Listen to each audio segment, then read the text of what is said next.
Okay, welcome everybody. Welcome back, I should say, to the 6 p.m. continuation of our joint work session, which we started last week on December 13th. And I think we started on Brandon's 188 slides. So we'll continue. We'll pick up on slide 112-ish. Plus or minus. So last week we covered the wonder block portion of the proposal. This week we're going to cover the tandem portion that covers parking and paid parking proposal. So thank you everybody for your patience last week. That was super late. I think the next day, I don't know about you, but I felt like I drank like 18 beers. I was up so late. I was like, I might as well have been up until 5 a.m. Anyway, we'll bring Brandon Cooper back up. I think we're also joined by David Sawyer. We'll start with David. Okay, well, let's bring David up. I see we lost most of the good hair gang over there. Chair. Yep. Do you mind? I apologize. I know we don't have acknowledgements on our work session, but I would just love to give an acknowledgement if that's okay. Sure. I apologize for everything. I just wanted to really thank the Recreation Department and Ogden City Administration for supporting the Community Christmas Dinner at the Marshall Waite Center on Saturday. It's a really great and well-attended event, and the team there, Todd and Ginger, they just were doing a ton of work to be welcoming and setting up the space, and it was just a really great event, so thank you. Okay, thanks. Actually, I think it'd be good to just mention up on the front end too before we get started, David. Sorry. There's a subtlety in our agenda that it's a big deal to us. It might not be picked up by others that this is technically a work session day. So we started in the work session in there. We're continuing a joint work session in here. We moved into here as a work session so that we could bring more eyes to the proposal and get more visibility online while we have this discussion. So since it's a work session, by rule, we're not prepared to take public comment tonight on other topics, just so you guys know. We're still going to take question and answer tonight on this topic, but the intention is to just focus on the proposal at hand tonight and promise you we will have opportunities for public comment in the future, but just wanted to make everybody aware of that before we get too far down the road. Okay. Mr. Sawyer, the mic is yours, brother. All right. Thank you, Council Chair Nadolski, council members, members of the public. It's great to be here. As Council Member Nadolski mentioned, last week we talked about Make Ogden and Wonder Block specifically. Tonight we're going to talk about parking. One of the things I want to mention is, my regular day job is not just worrying about parking all the time. I'm in the business development division of our city, and so we work a lot with businesses. And we have our Business Information Center, which helps with business financing, business planning, mentoring, that type of thing. And then I spend time with our big and small companies, just helping them relative to what they're trying to achieve. And so it gives us the opportunity to talk a lot with our businesses on a regular basis. And so the reason I'm telling you that is, our former director, when he was walking around one day, he said, "Have you been talking to any of our businesses about parking?" And I said, "Yes, all the time." And he says, "Well, do you think you could work on the parking stuff? Because all the development that's coming down the pike is really going to put pressure on our parking system. And so can you work on that?" And so here I am a couple of years later. And so one of the things that what you're looking at right there is a picture of outside one of our businesses from the inside, looking out at the parking in front of their business in the 200 block of 25th Street. And let me just tell you a couple of quick stories. One of the businesses that I spoke to recently, when I told him that I work for Ogden City, he said, "Okay, so tell me more about, are you guys still going to do the Wonder Block thing?" And I said, "Why do you ask?" And he said, "Because it includes that parking structure, right?" And I said, "Yes, that would be the proposal." And he says, "I hope so, because I'm hoping that parking structure, which will be right on the other side of those buildings that you're looking at there, would alleviate this big mess that's in front of my business here on 25th Street. He says every day customers tell me that they don't come in my shop. They didn't come in yesterday because there was no parking. And that happened a couple times last week. And so that's one perspective, and I hear that time and again. Here's another one. This one was actually last year. I met with this business owner. They were looking at developing the back of house, entering the back of house of their restaurant, so they could access parking on the back of their business. And so they were looking for help in doing that. And so this was in the 100 block. And as we sat down to talk about that and possible financing needs or expansion needs or design needs or, what kind of permitting would be required, he said, David, before we get started, I want you to look out the front window of my business. Do you see those 4 or 5 cars there? He said, when we get done, probably in an hour or so, I can almost guarantee you that all 5 of those cars will still be there, the same ones.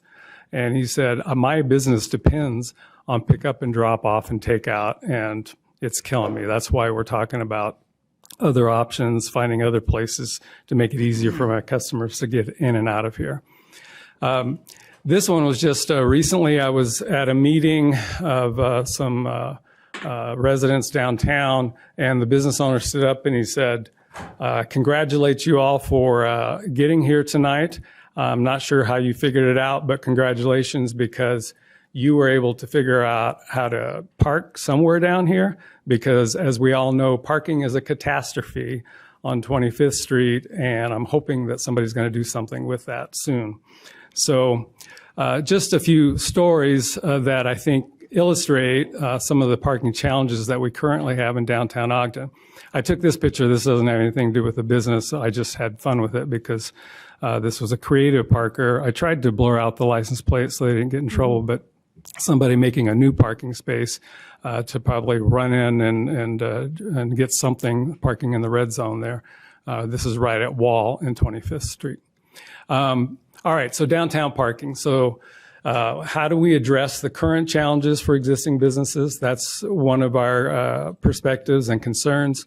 How do we prepare for additional opportunities that are associated with the Make Ogden plan that we've been talking about for several years now? All positive things coming, but we have to be ready. And then this is an actual comment, and there were several like this in the Make Ogden input from all the community engagement that we did when the plan was being developed. An obvious question.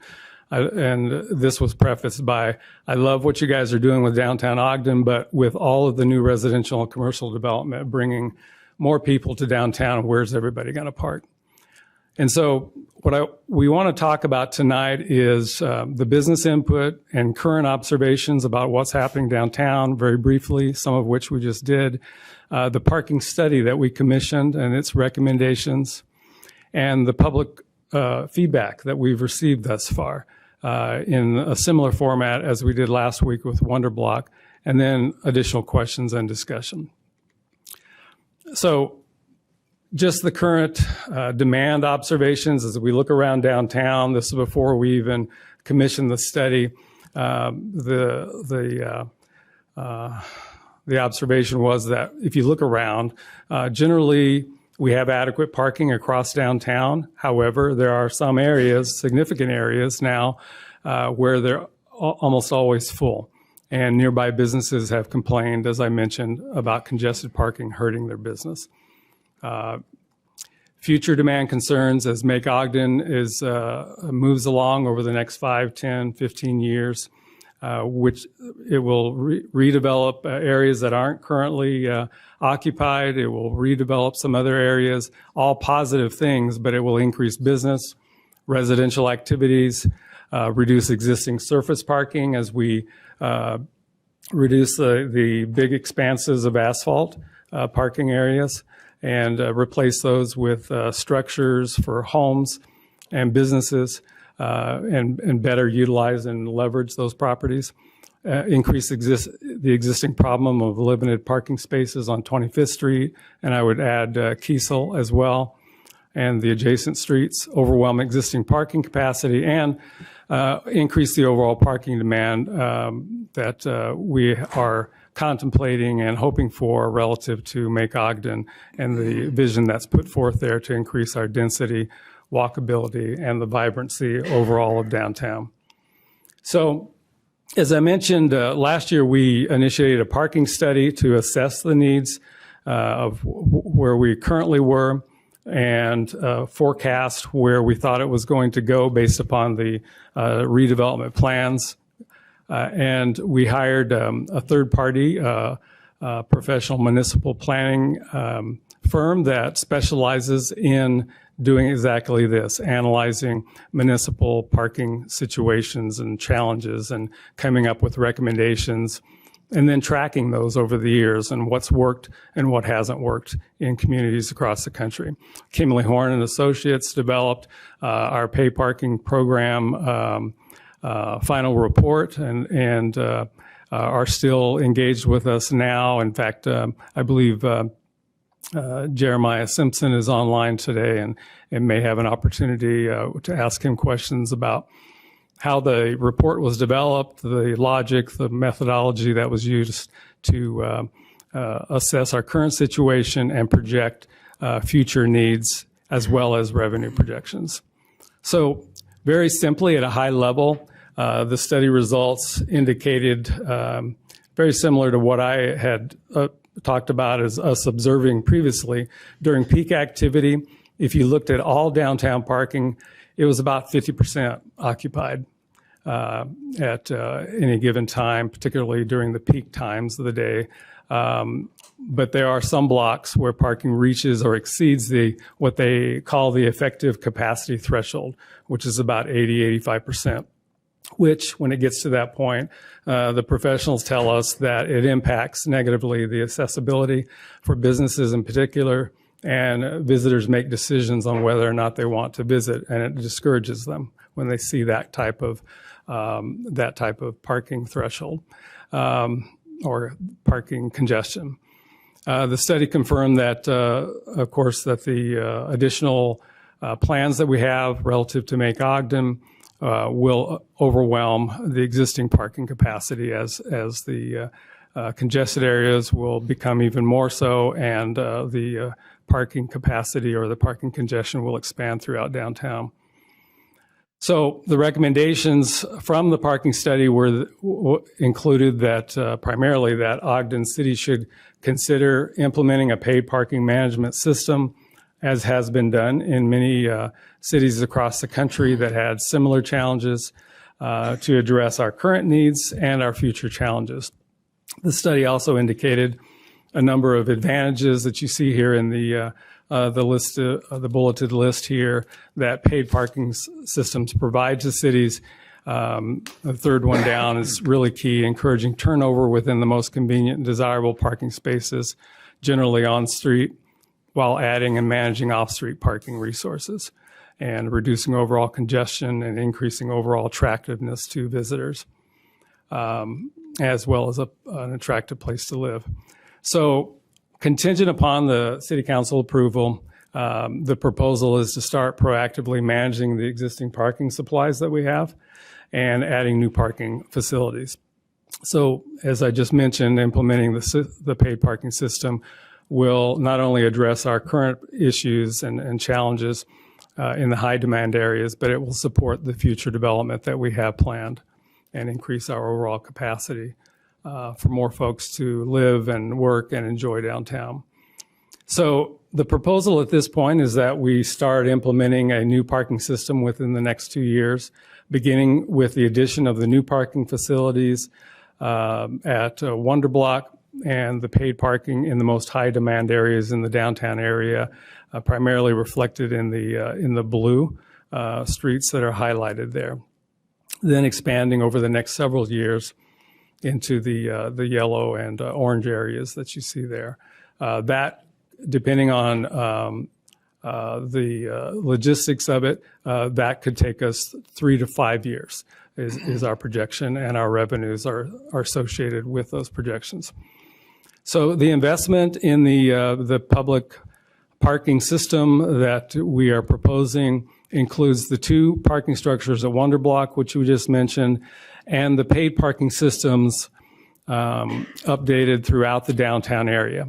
Together, those represent about $53,500,000 in investment.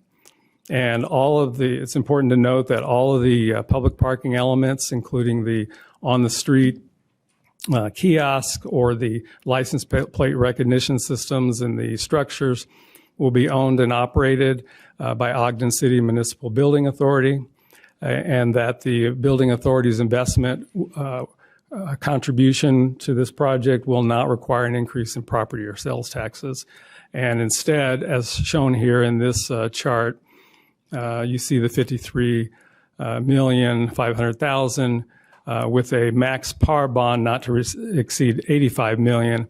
And what that means is, if you look down at the asterisk there, the par bond value includes both the project construction cost as well as the financing costs, which at this point can vary depending on the market interest rates at the time of bond issuance. And that's why you guys previously approved the bond parameters resolution to go up to include quite a range there. And so the first bullet point there, Ogden City Municipal Authority, the investment source, will be the revenue bond. This would be a revenue bond paid with downtown paid parking revenue. And the annual paid parking revenue projections based upon our study, less the cost, are projected to satisfy the estimated annual revenue bond payments, as well as taking care of those expenses. The recommended public parking rates, and these are still flexible, but this is what our revenue projections are based upon, include hourly rates.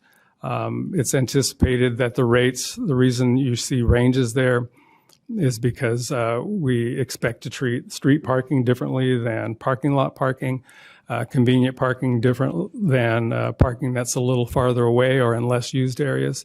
And so we would adjust that.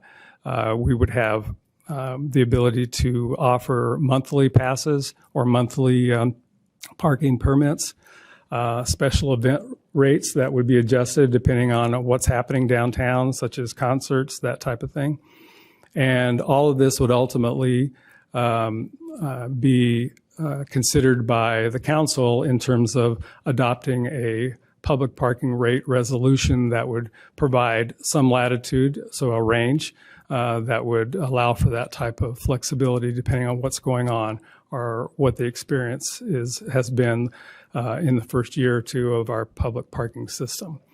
It should also be noted that while this is our recommended public parking rates plan at this point, we do plan to offer concessions to get people used to the system, including a ramp-up period, employee permits, first few months for free, that type of thing. And I'll talk a little bit more about that in just a minute. In most communities that have implemented paid parking, as you might expect, they felt like paid parking would discourage customers and employees. That's kind of a natural reaction and reduce competitiveness. However, we have found, looking across a number of case studies of downtowns across the country, most of them support some type of, particularly major cities, support some type of managed public parking system that's a pay system. And even smaller communities that have a lot of visitors, a lot of tourists, you see a few of those just listed there, also offer paid parking systems because they have a lot of visitors that come to town, and it helps everything work so much better.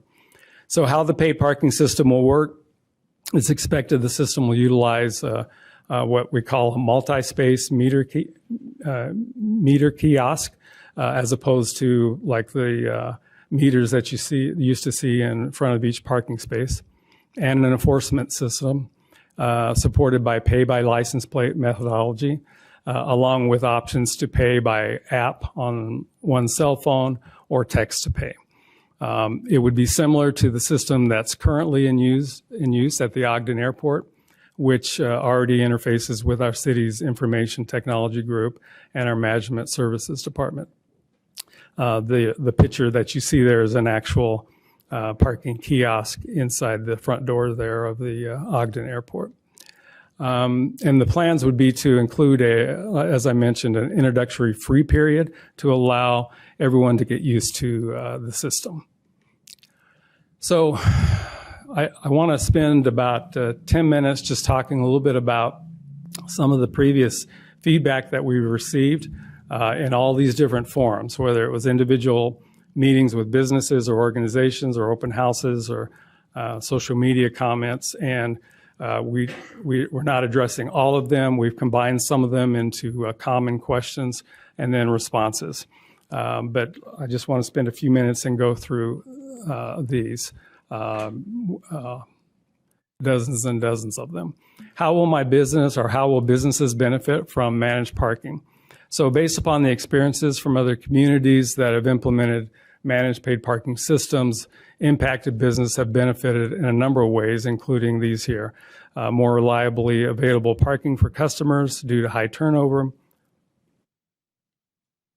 of the most convenient spots. I was talking to one of our restaurants the other night, and and I asked them about paid parking. What are their thoughts? And they said, David, we have a loyal following of customers that come to our restaurant, and they will come even if they have to pay $1 or $2 to eat at our restaurant. That will not slow them down. They might be initially a little confused on how that all works, but once they figure it out, they'll still be loyal customers. And so they weren't worried about it at all. In fact, she told me that she thought that it would actually make their business more visible and attractive, particularly for new customers that often just pass them by because there's no parking spaces in front of their business. So they were kind of looking forward to this, and even though they recognized that it would be a transition and their customers would need to get used to it, but that it would actually improve their situation. And she said she's seen this, and this is what cities do that are developing and are growing. This is how they manage it.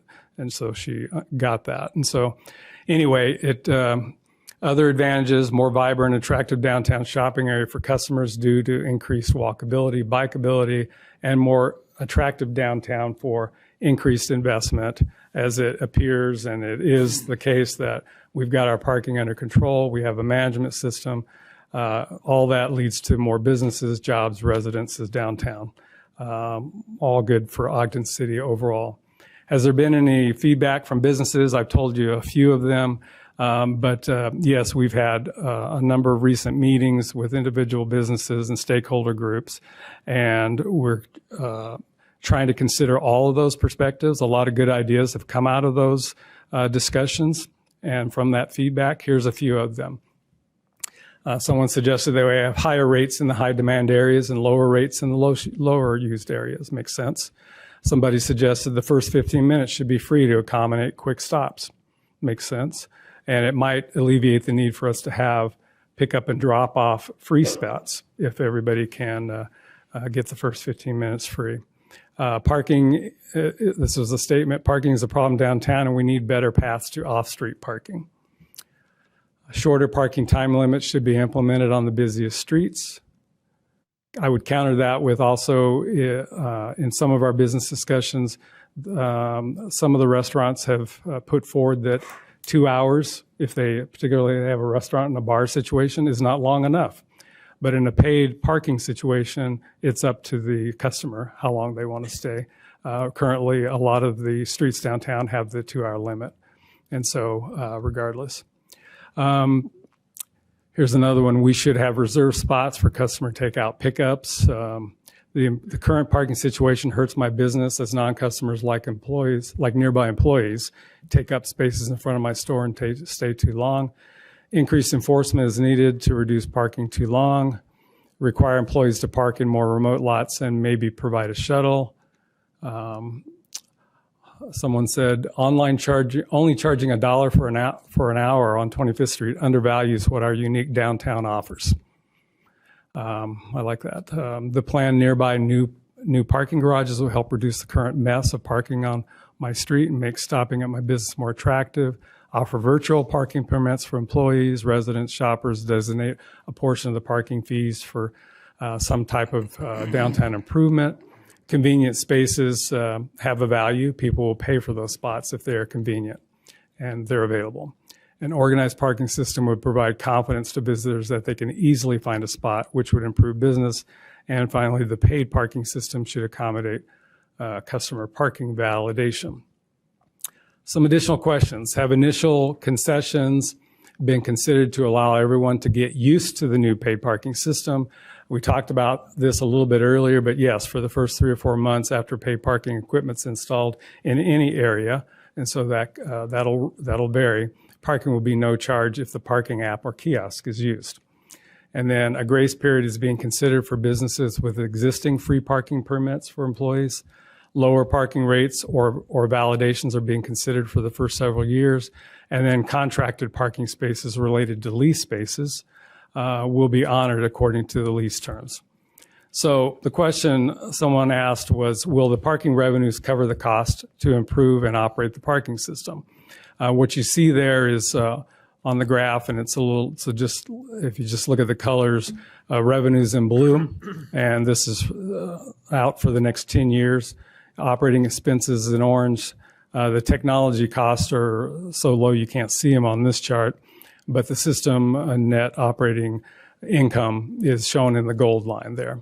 And those are the funds that would be used to satisfy the debt or the annual bond payments. And so, yes, conservative parking revenue projections indicate the capacity to fund the operating expenses and also service the annual bond payments used to build the parking structures and set up the system equipment. And again, the parking system will not generate an increase in property taxes or sales taxes. David, before you move on, can you go back to that slide? Yep. Can you tell us what's built into those operating expenses? The operating expenses include everything from staffing to management fees. Initially, we are proposing that we work with a consultant management firm. So those fees are in the operating expenses that we projected out to operate the system because this is new to us. And so there may come a time when we feel like we can operate the parking management system, but that's how we are proposing that we start. It includes insurance. It includes general maintenance of the systems. It includes the license agreements for the kiosk and the operating systems that will be on the street. So basically everything from the trucks that pick up the funds out of any of the cash systems that we have and so forth. So it's all there in quite detail. If anything, I think we've been overly aggressive in the expenses, and so we're hoping that we could perhaps even operate them at a lesser cost than we're projecting. How many employees does that include in that? It starts off with 3 employees. Yep. For how long? It just keeps doing that for the foreseeable future. We don't really see just 3 the whole time. Yeah, yeah. So it ramps up, and so it initially is not. It'll take probably 2 or 3 years before we get to that point. So it's 3 to begin with, and then it ramps up? It does, but that'll be probably 4 or 5, 6 years down the line. But that's projected, all the operating expenses, including the employee expenses. Are we comfortable that 3 is enough people for something this big, this new? The operation cost and the expenses as we projected them are from best practices from other cities that have are a similar size and have a similar number of spaces that they're trying to manage. And so we depended heavily on our consultant for those numbers. Because again, this was they have experience in that area that we don't have because we haven't done that before. Okay. What kind of positions are those 3? Are they? There's a manager, and then there's part-time individuals helping with the actual day-to-day operations. Part-time to make up 2 FTEs? Yes. Yep. Okay. I believe that's right. We can later we can open up the expense spreadsheets and look at all that if you'd like to. That'd be good. Thanks. Yep. Chair, if I could add, as a reference, right now the entire city has 2 parking enforcement officers, so they cover the whole of the city in terms of their routes. So this would be a significant upgrade to our current situation, even though on its face it might seem small. Okay, ready to move on? Yep. I just wanted to share with you, the way we came up with the parking projections. We took all of the available spaces currently in downtown Ogden, and then we removed anything that was that we thought we might not be able to charge for in the near future. So I'm not going to go through all of these, but we removed a lot of revenue producing spaces from the projections in order to be conservative. We feel like a lot of these will actually come online as revenue producing spaces later on, but some of them are committed currently to like apartment leases or things like that. Some will not. For example, the last one, 100 spaces to accommodate the district court parking. That's simply replacing the parking that we're taking as far as the for the Wonder Block development. So we have not counted any of those, and so I just wanted to show you this to assure you that we are trying to be very conservative in our revenue projections, and that they may not be as low as we're even projecting. Additionally, the revenue projections reflect a conservative ramp-up growth factor that actually underperforms what other cities have done. And it does have some consideration for public transit use based upon a model that's been used in other cities and the plan to enhance downtown walkability and so forth. And here's the next question is related to that. Do the parking projections consider public transit and BRT trends? And what was utilized for the parking projections was the methodology that is incorporated into the American Community Survey data to approximate transit uses by downtowns across the country. We did not, in our projections, adjust the projection specifically for transit, but we did reduce the projected growth demand significantly. And so we have very moderate growth in demand projections, 1% and 3% over the next 5 or 6 years. And so we feel like we've got that covered in terms of conservative projections and the impact of public transit trends. I don't think need to spend a lot of time on this slide. This is about, there's a whole body of work in community development relative to free parking and how that impacts social equity. And it has to do with the fact that current free parking in Ogden is paid for by all city residents, even those that don't have a car. And so it's disproportionately benefits the middle and upper class citizens. And so there's, there's a whole presentation on this that we can go into sometime. But the point is that free parking is not really free in cities. It's paid for by the city residents. And the other element of that is that I think is important to point out that our visitors do not pay for that resource. And so with a paid parking system, we will be able to benefit as a community from the contributions to help with that utility from other communities. So that's probably enough on that topic of social equity in paid parking. How will paid parking impact residential neighborhoods adjacent to downtown? And I've had quite a few at open houses in particular, people ask me about this. And yes, there is a natural tendency in communities where paid parking is implemented. People will go to some length, usually a block or two, to find a free parking space in the adjacent neighborhood.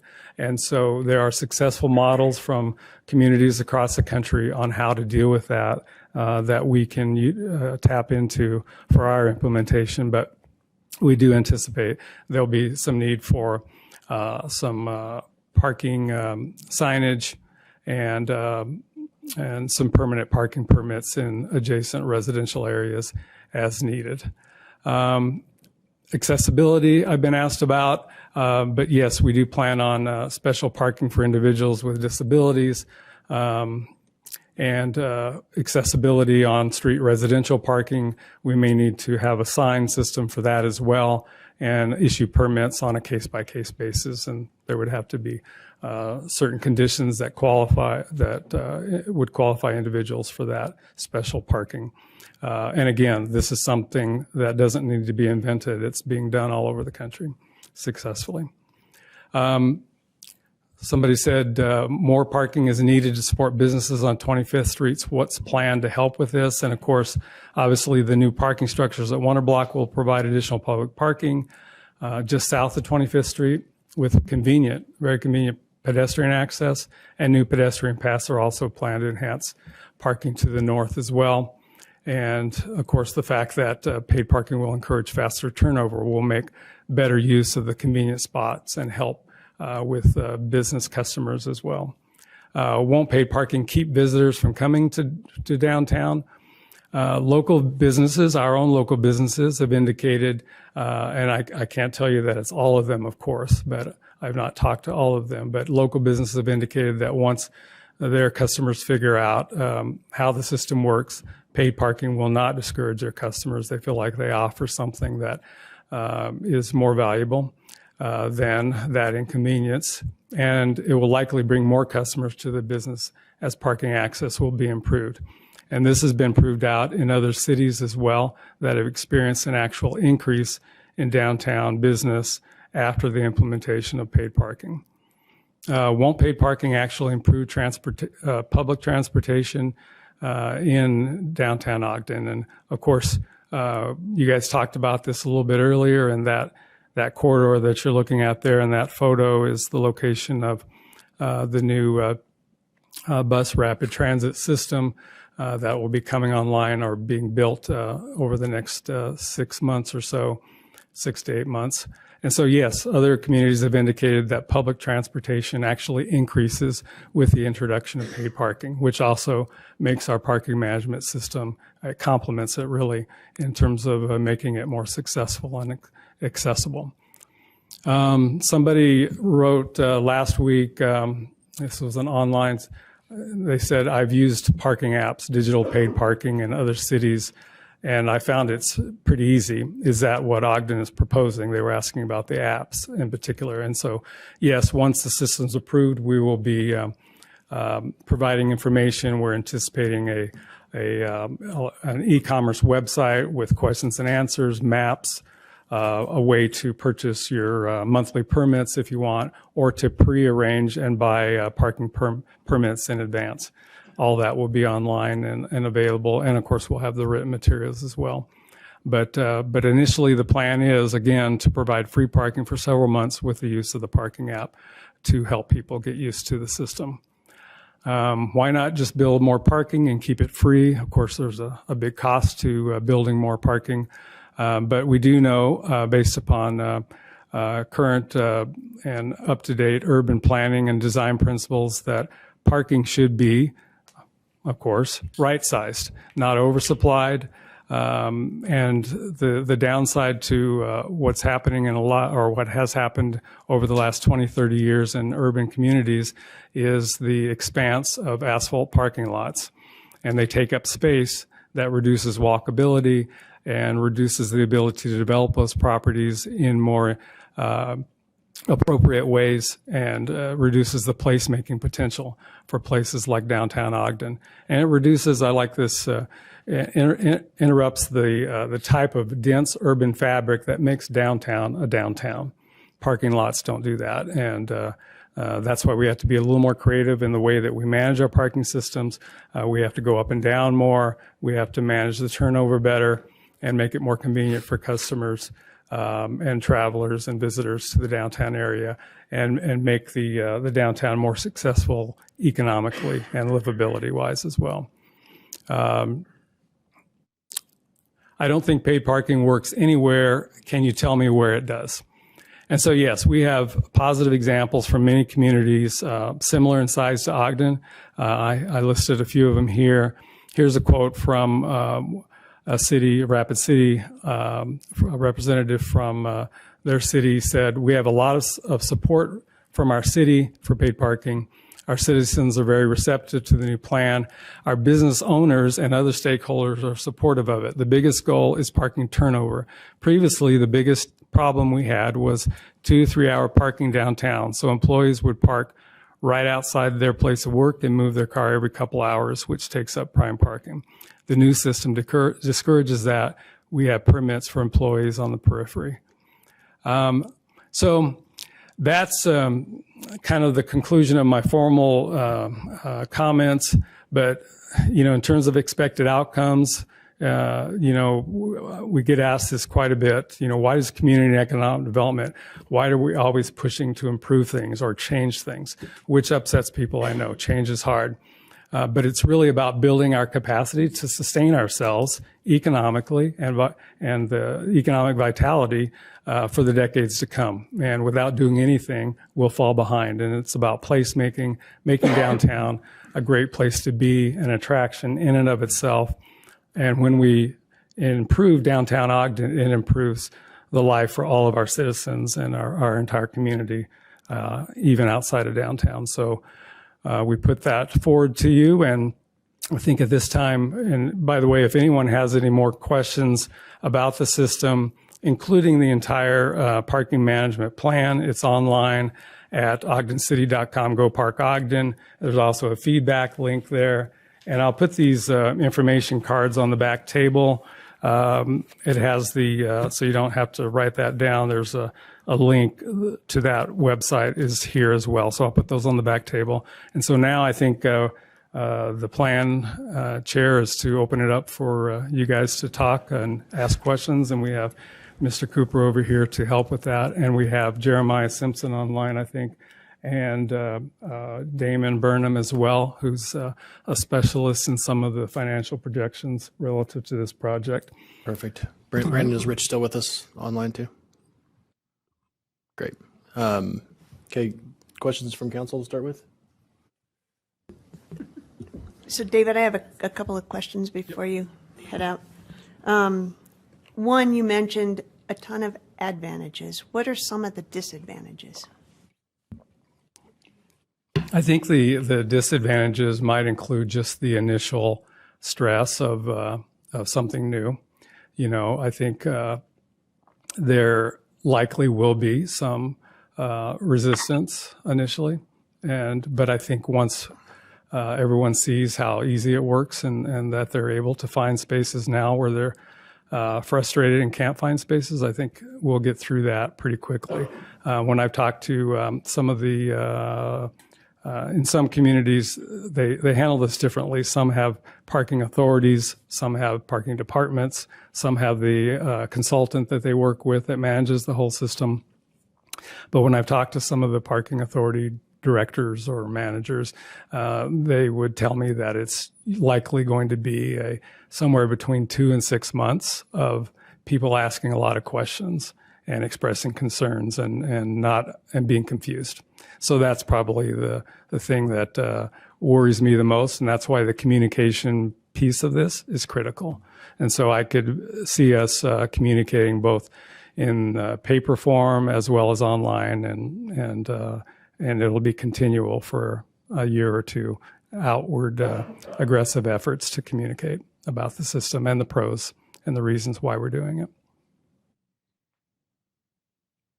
I just have another. So a gentleman came, and I don't know, and he may even be here again tonight, talking about the Family Search Center, and some of, I think I have that right. Yes, I spoke to him. Yep. Yeah. How are we dealing with those places that have their own parking already? What do you see? And maybe you can give some background to what he was looking for. So he has a parking. Free parking at his right. Facility. He's got a private parking lot by his facility there.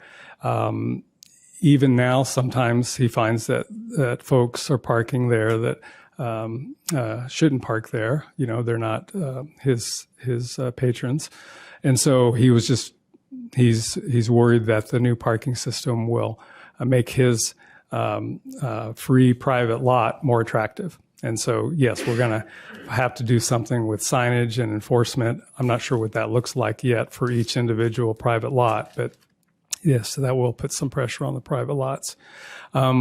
What's been done in other communities is also even ones that already have some paid parking lots, like we do have some paid parking lots in Ogden, is that after a year or two of successful performance, we found that some of those private lots have a desire, just out of consistency and to actually come online and be part of the same operating system. And so then that would be a matter of the city deciding how they wanted to do that financially. So if we were going to manage the system, how would we handle that insurance-wise and profits-wise and all that? So because we'd incur some additional liability there. But it would make, I mean, ideally, if you could have a system across the whole city of Ogden, Weber State University, the airport, downtown Ogden, that is all the same, that operates under the same app, it's going to be much more successful. Just one other quick add-on regarding Family Search. As David mentioned, the junction is actually, the junction parking structures were actually taken out of the revenue model projections because of the various contracts that we have associated with the parking there with different businesses. And so right now, for the foreseeable future, until we work some of those out or they expire, the junction will remain free. And so his situation won't necessarily change as a direct impact from the junction. Good point. I have a question, but I'm not sure who it's really for, but I'll just pose it. We've had several people ask, they're really concerned about the city's capacity to bond for all of these different things that we're talking about, the Wander Block included. And so I don't know if at some point they'll get more of the finer details around all the costs and the bonding, besides what we just shared more generally in the parameters resolution. I don't think we're anywhere near our bonding ceiling, but that really is a Laura Lewis question. I don't know that Laura's I think she online was here tonight. last time, but yeah, it might be something we could follow up on. So on the 10th, I think we'll ask Laura to be prepared to answer that question. Yeah, because that's something people are, I mean, I know she's explained it to all of us, and I wouldn't be able to explain it in detail to other people, so it'd be great if she could. She lives for that sort of thing. And as you recall too, you know, the bonding sources and the types of bonds that we're contemplating are funded differently. And so and the nice thing is they do not depend upon, you know, property and sales tax. And so they have their own funding sources. So Wonder Block with its tax increment financing and the investment return that we get from some of the BDO funds, as well as, and then the parking, the revenue bond from the parking revenue. On the topic of bonding, Mark, for the 10th with Laura, can you also make sure she's prepared to talk about, yeah, bless you, how the Marshall White bond will fit into it as well? That's some of the frequent feedback we're hearing, is that if we do this, can we afford to bond for the recreation center? Well, the answer is yes, but she can explain in more detail. Thanks. That will not be a problem. Perfect. And I think she would have been helpful on the question we got last week about the certified financials. Do you remember that one from Mr. Pappas? So if you can have her prepared for that part too. Thanks. Okay, any more questions from council? I have one that Councilmember Heyer brings up a lot regarding the parking structure itself, and his concern, and he's probably online, he may want to actually ask this question, but he often asks the question, what can, as we maybe get out of automobile reliant transportation, are there other uses? Are we building or thinking futuristically about building that parking structure to be a different use or a different type of use? Yeah, I think Jeremiah's online. Jeremiah, did you hear that question? I did. Thank you. It was a good question. Apologies. I'm a little under the weather today, so if my voice is a little scratchy, I'm sorry about that. We don't really know about the impact of, autonomous vehicles and other disruptors that, might eventually take a lot of cars off of the road. We do anticipate for the foreseeable future that the need for parking in downtown is going to grow, especially with new development coming online and some of the existing surface parking being options for development. The East Garage in the Wonder Block, would have an opportunity to perhaps develop into some other use with some of the ground floor space being used. Alternatively, the West Garage is a podium structure, so it's incorporated right into the building itself, and so changing that to a different use would be a little tougher to do. I would imagine that if we do see, say, 10, 15 years down the road, a substantial decrease in downtown parking, if there would still be some need for parking, it might make sense to maintain Wonder Block in the junction, for parking and allow surface parking lots to go away with future development as a way to kind of right size that demand. But we're not projecting that this technology with autonomous vehicles and other things will, significantly change our need for parking in our downtown core, in the immediate future. And it makes sense in our planning models to go ahead and right size your parking infrastructure for the projected needs. And as David said, these shared use parking garages are an important part of the downtown framework, and they support multiple uses using the parking at different times of day. And so, they're very efficient and they're really the best we have in terms of current thoughts for good urban planning and good downtown placemaking efforts. Can I jump in here, Chair? Sure can. Way to ask that question, Marcia. That is exactly a question that I had. And let me tell you how it's been explained to me, and because that was different than what I'd heard before. I had heard that the way that we design parking structures now is with flat levels and taller ceilings so that it could convert to a different type of use much easier, if that is necessary. And I was kind of told that's what we were planning to do with those parking structures, at least with the east one. Is that not right? Or is, I guess where are we with that? Yeah, that's correct. We I did. believe. Oh, sorry, Jeremiah. Go ahead. I was going to answer the construction question, but go ahead. Oh yeah, please jump in. You're probably better equipped on that one. Right. So just for immediate use, higher ceiling heights make sense because vehicles are bigger and taller. So we will have higher ceiling heights than normal. A lot of these things are being converted into different types of venues, and not excluding things like residential. Office is a little difficult because you don't quite get the ceiling heights that you need. Additionally, we've seen examples of structures being designed to accommodate fleet parking storage. So in the event that autonomous vehicles take over the world or something, the projections are that commuting and fleet type of activities will be the first to convert, the easiest to convert. The personal car that you and I all enjoy, we get into at any moment of any day and go anywhere we want, that's going to be the very last frontier in terms of the conversion to autonomous cars. And so the mundane things like fleet deliveries and commuting will convert. And so those vehicles need storage. And so as you see less demand for personal vehicles or other things, other types of uses like that. And so those two together give us some flexibility in addition to what Jeremiah said about not even projecting that kind of change in this model. Thanks, Brandon.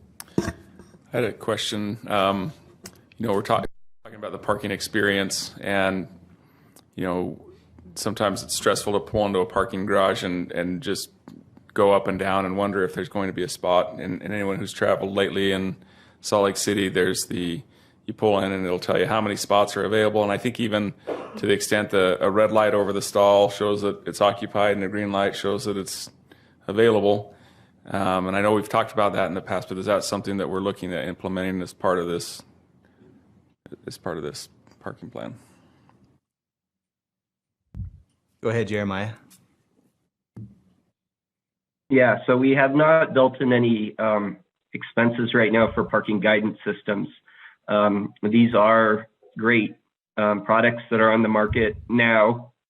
A lot of them are what you would consider a bolt-on system. So, the conduit and the power runs down a center channel, say above a drive aisle, and you can go a zone-based reader, with a camera looking at 6 stalls, which would give you the red light or green light, depending on, if there's open parking in that zone. And then you've also got single space parking guidance. These things could be retrofitted into the system. A cheaper alternative, which is considered at Wonder Block, would be a sonar bar counter system, which would show open or closed on a facility basis. And so that's something that I think JF was still considering for the Wonder Block garages. It's certainly something that the city could pursue in other assets, down the road, but we hadn't assumed that in our pro forma. Kimley Horn, Jeremiah's firm, is actually part of the project team at Wonder Block. And so subject to the council's decision on the bonding and moving forward, those final decisions will be made and integrated into the final drawing at the Wonder Block parking structure level. And so we'll have more to research and to figure out once we have a final approval of how to move forward. Anyone else? I've got a couple more, but it sounds like maybe Rich. Rich, are you? Did you have a question, Rich? No, I'm sorry if I made some noise. I'm going to mute again. Just a sneeze. Okay. He's allowed to make noise. Go ahead, Angela. We have a couple questions kind of following up on that. One is, how would this new parking rules or the whole parking system impact sort of required parking ordinances for businesses in these areas? Because I know there are some businesses in the areas that have required parking and then other ones that don't have it similarly. So right now, the downtown zoning ordinance change has come out of the Planning Commission as a recommendation to the City Council for approval. In that, there are significant parking changes, the most important being that our commercial parking requirement is now 0, subject to approval, of course. We also have changed some residential parking ratios based on the type of residential. We've given some concessions to affordable housing and some other things like that. And so we've meant to reduce that burden, thus allowing the private property owner to build larger buildings, more dense buildings, and utilize the shared parking and the public parking that's available to them otherwise. Well, and this is kind of specific to a theater that's down there that has certain requirements. So is that also part of commercial? Is a theater commercial zoning? Okay, still right. checking. Yeah, that's a good question. Okay, anyone else? I do have one more question. I apologize. You're good. I've been having lots of conversations about parking. I had a question. I know that in the one structure, it is the podium, so the parking is under the building. What about underground parking? Was that considered like a City Creek kind of underneath the whole thing? Yeah, it was. Underground parking is difficult in 2 ways. One, it's the most expensive kind of parking. And second, our water table here in the downtown area varies, but in general, it's fairly shallow. And so it just proved to be significantly costly as compared to going above. That's it? Wasn't bad. I've got a few too, unless there's more. Good. Okay. My first one's for Jeremiah. Jeremiah, I was reading the study and kind of focused in on the estimates and we did like a survey on a few different days to estimate or to count parking utilization with our current parking. Is that type of an assessment, is the rigor of the assessment that's in our parking plan consistent with what you've seen other communities do before they make this kind of a decision? Yeah, I mean, there's no perfect data set. We went back to data that was collected, now a number of years ago. We've been working on this for a while. So fall 2019, so pre-pandemic, pre-COVID conditions. The fact that there were 6 survey dates selected over 2 weeks, is I would say is a reasonable sample compared to what we usually look at. Parking is dynamic. It's always changing. And so, you could collect survey data every day for 365 days a year and get a much more perfect picture of what your system is doing.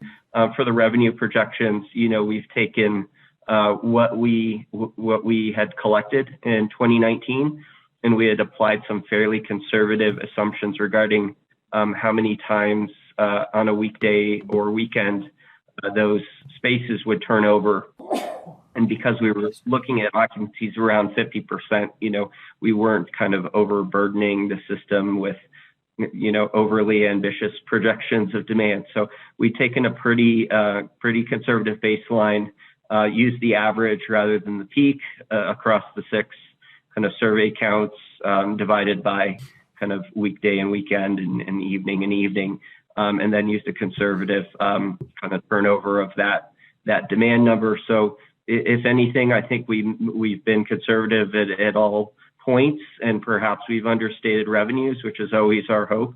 And implementing a paid and managed system, after a couple of years of operations, the city will have a very good handle on how their system currently generates cars. Well, I guess it's not the generating cars, but how patrons and employees are using the downtown parking assets at a much kind of greater extent. But I think for the purposes of what we've done here today, I feel comfortable and confident that our projections were done using a good industry method for this type of study.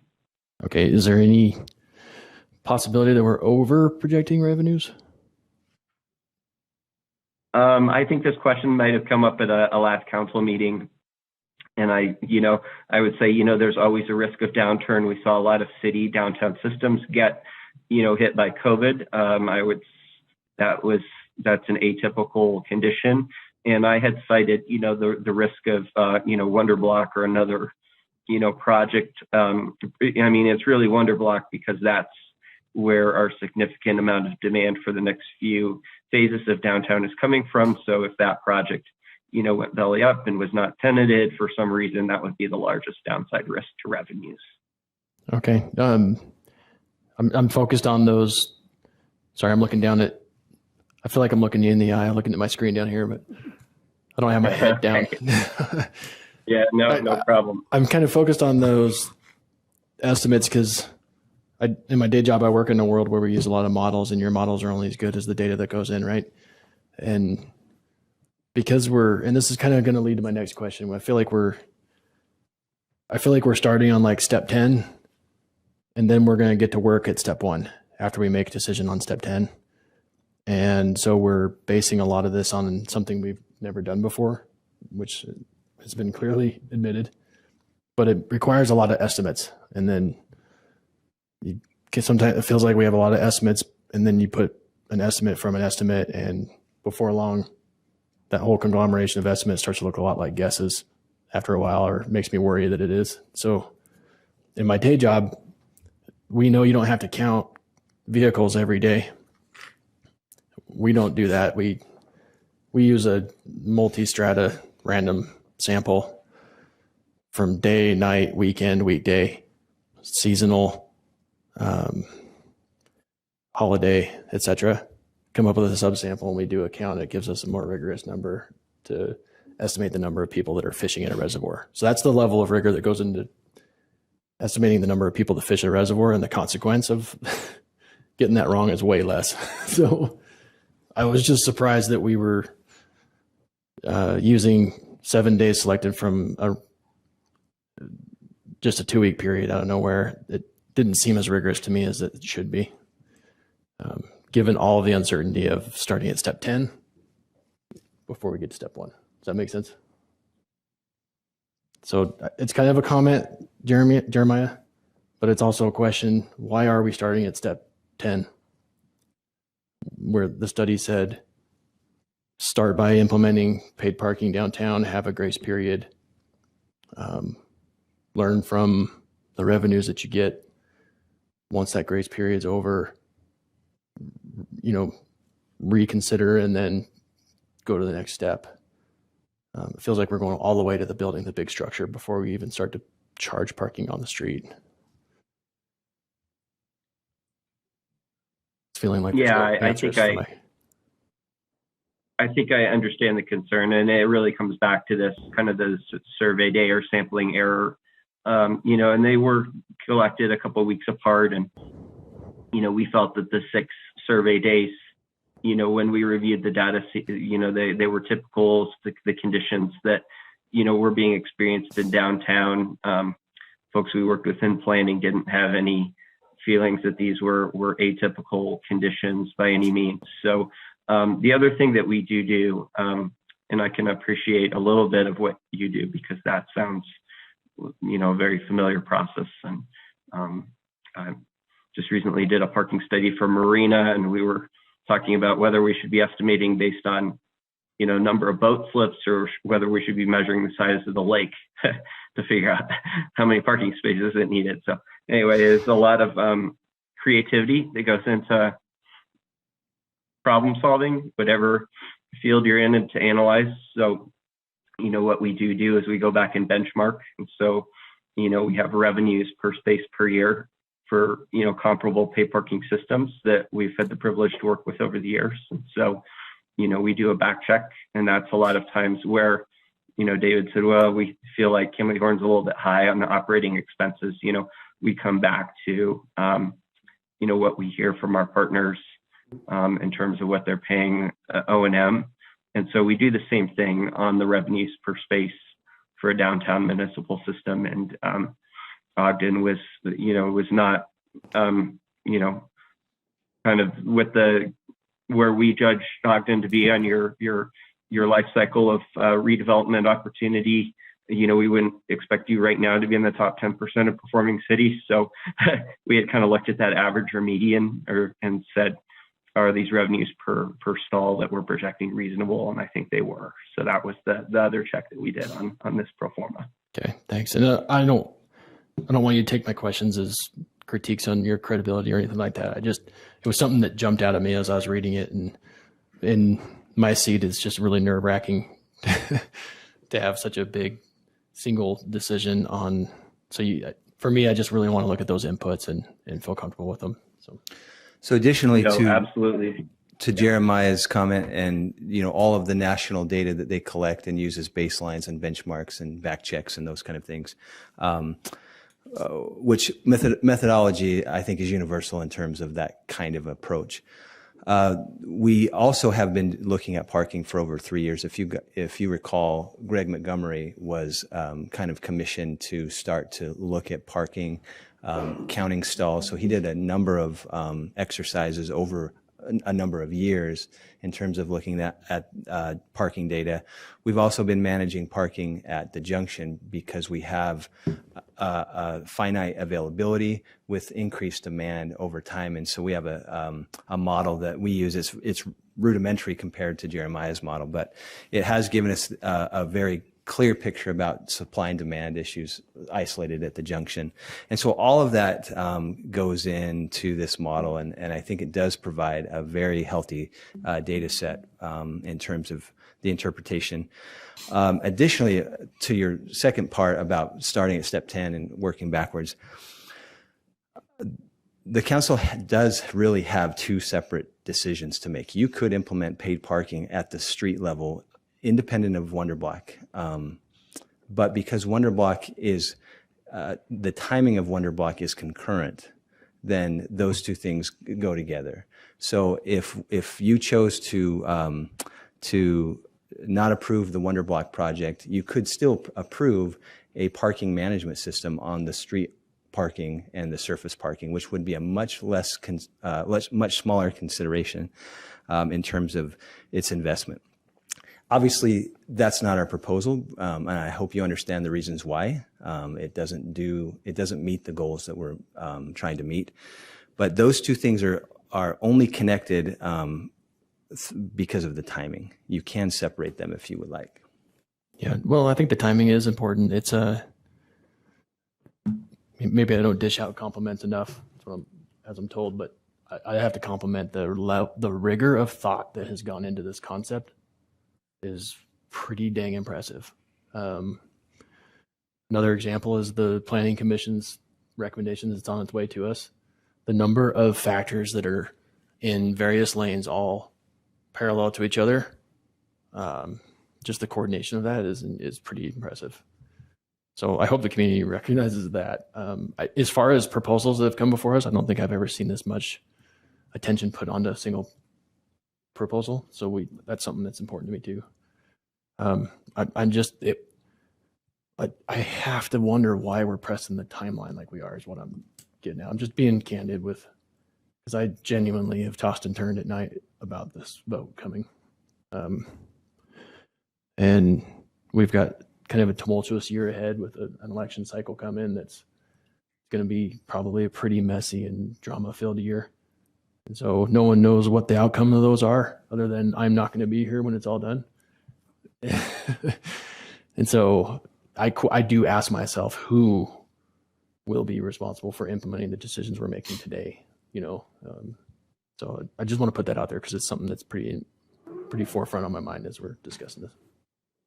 So, but also, if we don't start at step 10 now, I feel like, as I've reflected on it, if we don't start at step 10 right now, and then we're setting ourselves back by about 2 or 3 years in terms of implementation too. And so it's a kind of a struggle for me internally. So.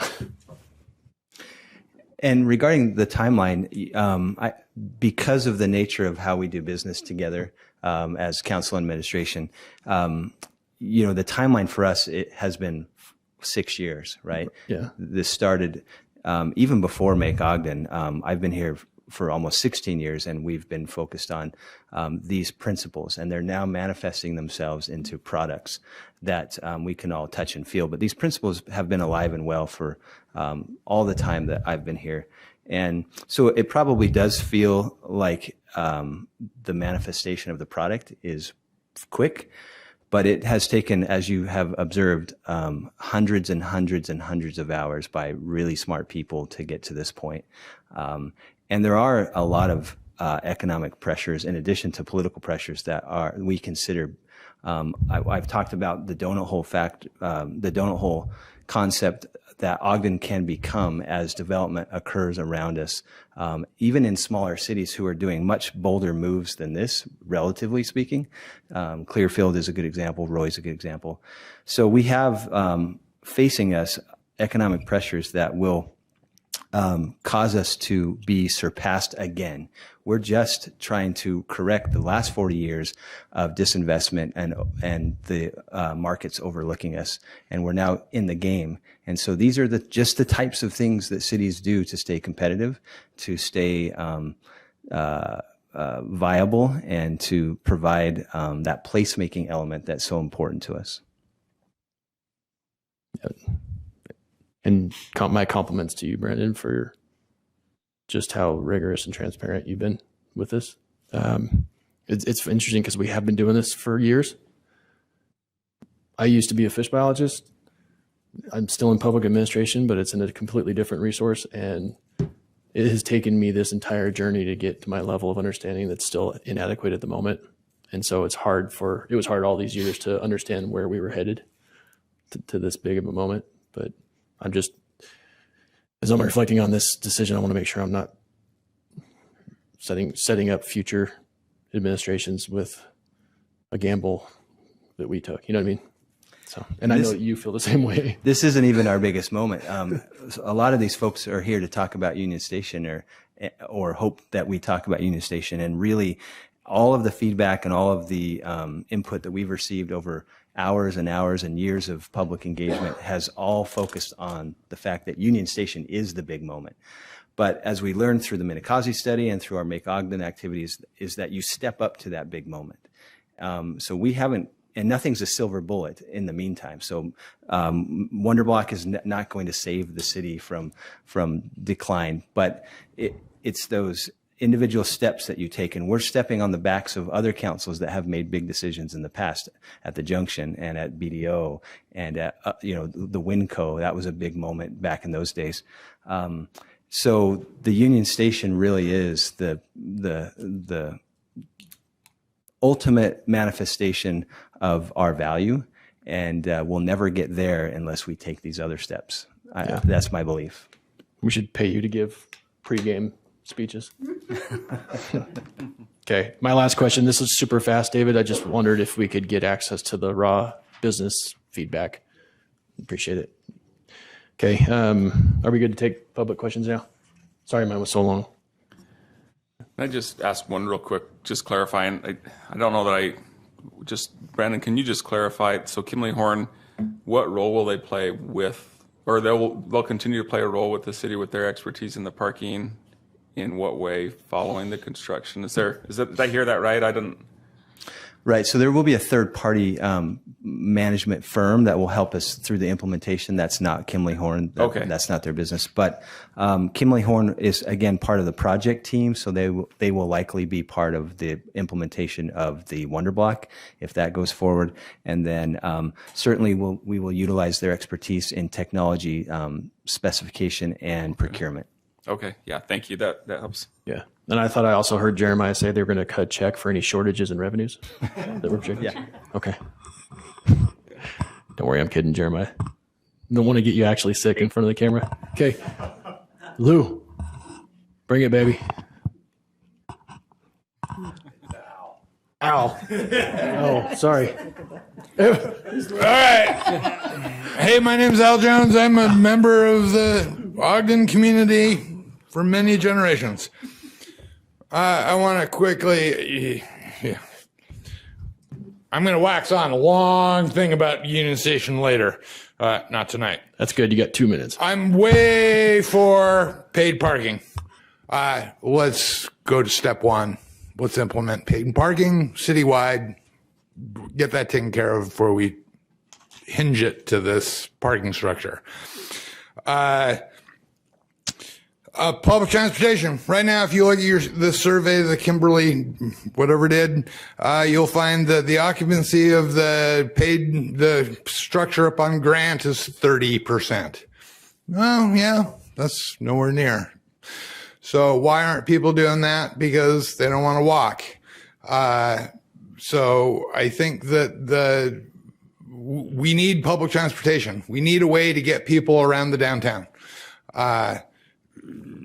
You've moved the BRT from 26th Street, which is very close to 25th, over to 23rd. That's just going to exacerbate the problem. Who's going to do the security for this structure? Who's going to enforce? How are they going to enforce this parking business? How are we going to address moving parking areas? I was at the Target today, people are just going to go over there and shop where they don't have to pay for parking. How are we really realistically going to deal with that? I got more. Yeah, we've got more, right? As we grow, Union Station, I'm going to touch on it. We're going to need more parking. We need more parking. That means more bonding. I think we need to really get a handle on our capacity to bond and how much we're going to have to pay for all these parking structures that hopefully if we had public transportation, we would reduce the need of. All right. Thanks, Lou. My bad on that. It's all right. Al, man. Lou Al Cinder. Oh, it's out. I know. Alan, and don't make me shellac you. I think that that count as a threat? Negative. Hang on, let's get an answer for Al before we bring up the next one.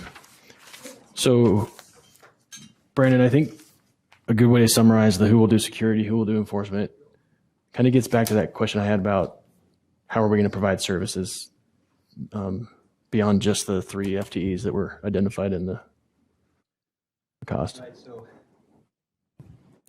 there's direct services and there's indirect services. And so I think in terms of the question of security, that's all part of our responsibility as the city under the MBA. So we would likely hire a third party to enforce the security part of that. The parking enforcement would be our own employees, but as we do at the junction, for instance, we hire a third party security firm. Additionally, the Wonder Block project will have their own on-site management and security, and so those two together, I think, will be adequate. And that's part of the expense model that we have that we're going to share the details of with you. Okay. I saw Mark wince behind you as you were talking about the enforcement and security. I poked myself in my eye. Okay. It was my wince. It hurt. Okay. Nothing to add. Got it. So, because we also in like budget season, we hear about how our police department is also the most heavily used, that they have the highest call volume, et cetera. So what will the burden be on OPD for this kind of security? Parking enforcement is part of the police department, but they don't go on the police calls that you're talking about. Their whole job is parking enforcement. And we will probably have to add staff to the parking enforcement officers, but I think that's important to be able to have that. That's how the paid parking system will work, is if there's accountability. So I don't know that will overwhelm the police department. I've got 2 comments. One, I'll defer to Jeremiah to, if you can, Jeremiah, and if you need him to, he can delve into the staffing plan that's part of our expense model that covers those kind of staffing. But Deputy Chief Subi today was mentioning that with the interviews that they're doing now, that the police department will be full. And so the fact that we have gotten to a level where the police department can be fully staffed means that our economic vitality has supported that, right? So indirectly, the policies and decisions that you all have made as a council up until now has allowed the police department to be fully staffed and to be able to do their job at the highest level. As we continue those policies and those decisions, we'll continue to be able to support the police department to go on all of the calls, whether they're at their current levels or future levels. Okay. I think there's more to it than that, but noted. How about about the moving parking areas? What's that? How about his question about the moving parking areas? I understood that to be, you mean the target? Was that associated with target? Yeah. So we don't have a target. We're working on it. But so people are going to go to the target if there's a target available, and there isn't one here. Our philosophy is that people pay for value. And I think that's the case with all of us. We pay for the things that we value. And so does Ogden City have what people value? And I think we do. We've heard that from passionate people in the community. We've heard that from the business community. We have a unique offering that people value and we think we'll pay for. And so we're not going to comparing us to people who go shop at Target and they're going to go continue to shop at Target because it's free. I don't know if that's an accurate comparison. If we had a Target here that was paid and it was apples to apples, then maybe that's a better comparison. But we have something that no one else does, and I think that people value that and will pay a minimal fee to access it. Okay. Before we bring up the next questions, I saw some people come kind of trickling in after we did our intro. So there won't be public comment tonight. This is intended only for questions related specifically to parking. So not Wonder Block, but the parking portion of the proposal. Okay, let's bring up the next person. 2 minutes to ask your questions. Focus on questions, not so much comment. Okay. I was wondering if you guys would know how long you can park before they're going to have predatory predatory towing out there. Are you guys going to get in cahoots with the tow companies? That's what I'm asking. Because what if somebody goes out and parties and they can't drive? I don't drink myself. And they have to leave their car overnight so they don't get in an accident. Are they going to be towed? Because that will really make a lot of people mad and not want to park there. You know, they'll just avoid it. Thank you. All right. So did I get an answer? Are you guys? Yeah, we're going to give you an answer right now. Okay, good. The answer is no. We will simply cite people who park there beyond their time frame. The only time we actually tow people in the downtown area is if there is an event and we have signed that there's no parking after a certain period of time. And then we do tow those cars so that we can close the street and have an event. But that's a different scenario than with the paid parking. Okay, thanks. Okay.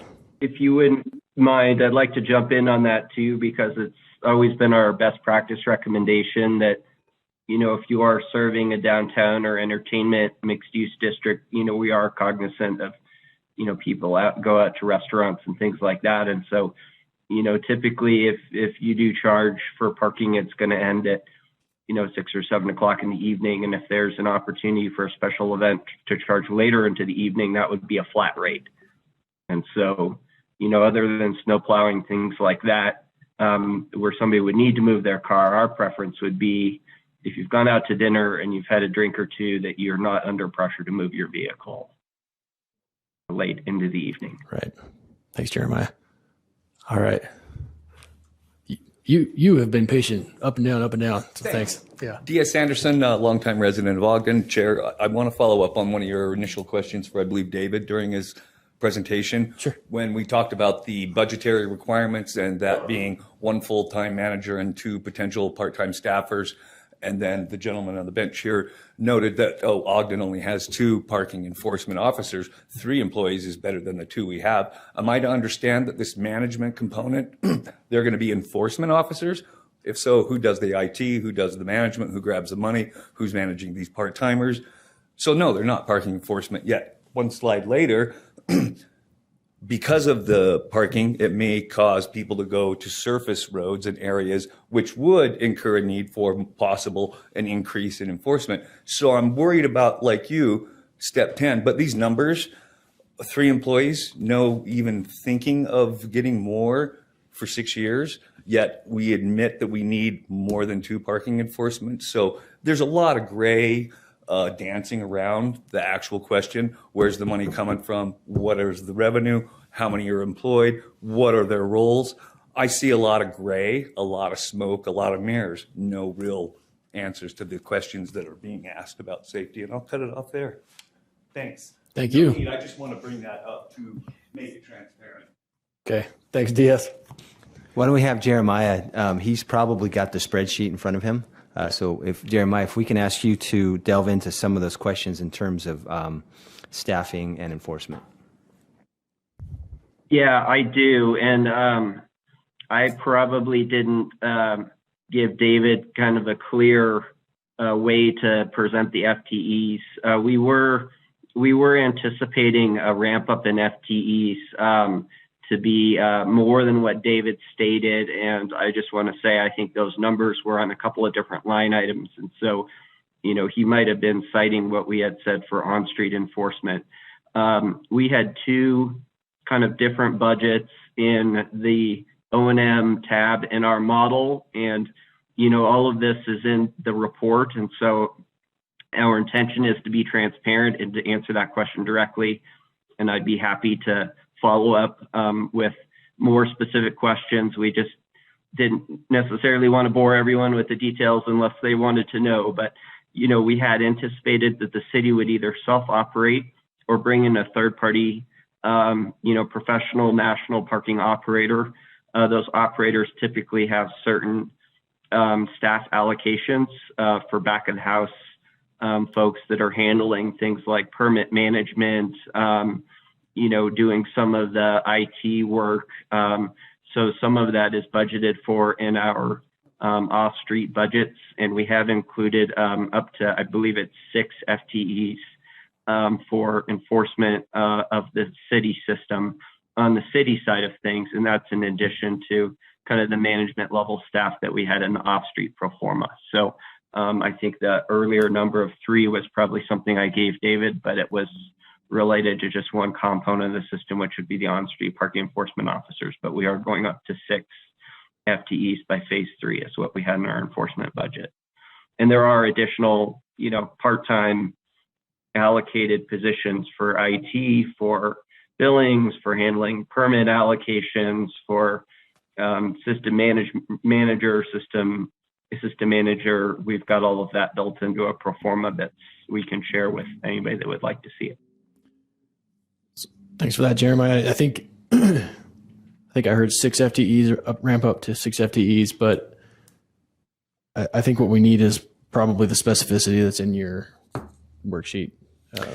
Maybe you're not provided or prepared to present it right now, but I'm going to need to see that. Yeah, there's no smoke and mirrors, but I will admit that we weren't prepared for that level of detail of a question. So in our next meeting, we will bore you with any minutia that you would like to know. We'll bring the spreadsheet, and Jeremiah will geek out on it. Yeah.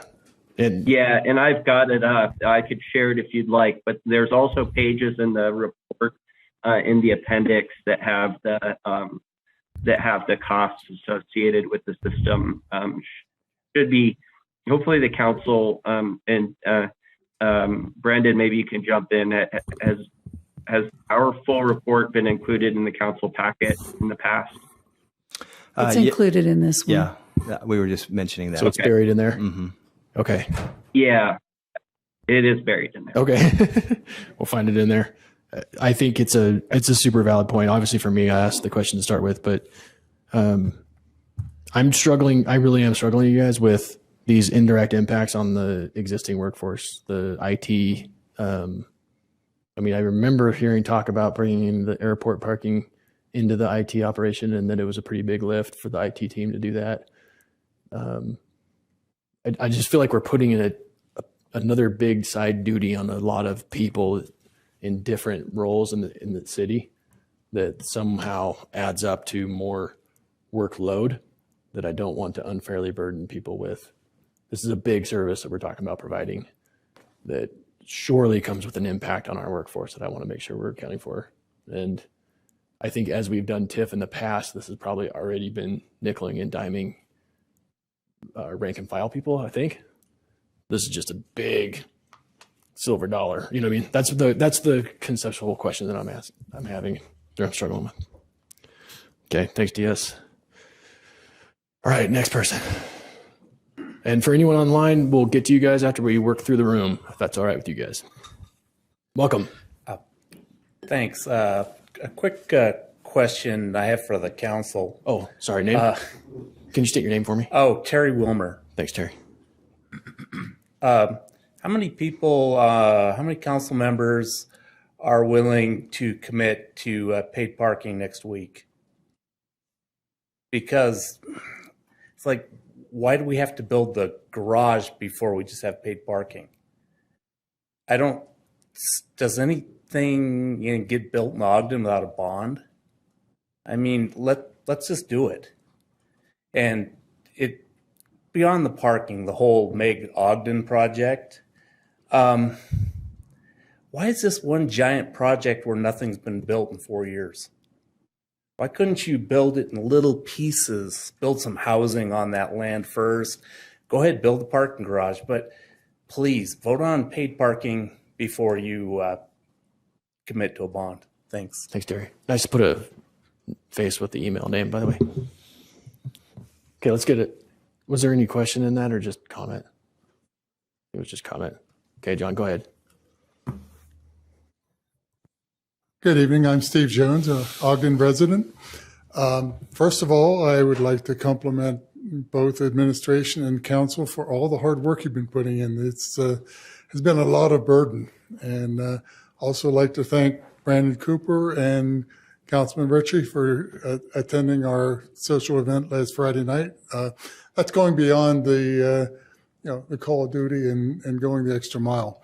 But getting to the point at hand, paid parking.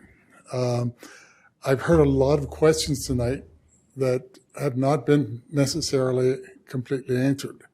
And I would like to recommend that we defer the approval of the bond issues until those questions are answered.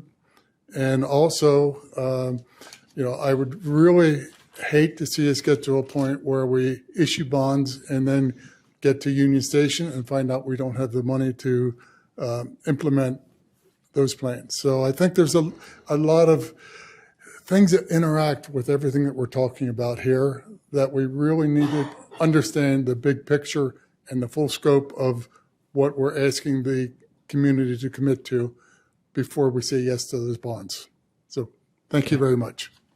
Thanks, Steve. I think I called you John, by the way, because I'm getting everybody's names wrong. So sorry about that. Yeah. I hope I'm not getting paid for parking while I'm here. I'm paying out the nose. Go ahead. I'm Teresa Bramwell. I want to thank you guys for your service.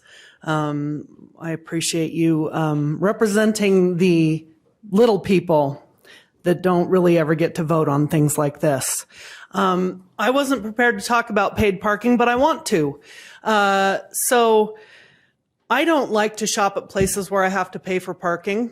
I specifically seek out places that I don't have to pay for parking.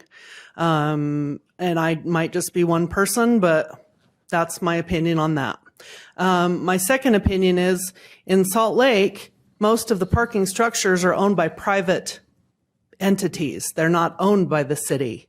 And I'm curious why Ogden City has decided on one of its most valuable properties to build parking when that could be built by a private entity and charged by a private entity, and then none of us have to be here talking about it. The third thing I want to bring up is the thing that Brandon Cooper just mentioned, that new businesses being built do not have to provide any parking. I just went through this process last week because I requested to build a garage behind my home that had a fire. And in that process, I don't know if I was required. It sure felt like I was being required to eliminate the parking behind my stores. So I used to have maybe 8 to 10 parking spaces behind my stores. As part of adding a garage for my home, I was required to eliminate those parking spaces down to 3. I don't know why that seems really dumb, and I didn't like it, but I went along with it because I felt like I was being forced. So I just wonder if people are going to be forced to have no parking if they build a commercial building. Thank you. So 2 questions there, Brandon. So I think the question of why is Ogden considering the idea of owning the parking versus the private. There is a lot of precedent in terms of the public parking being owned by the municipal authority, and that happens a lot in terms of parking authorities or done by cities. It actually is the case in some areas in Salt Lake City as well.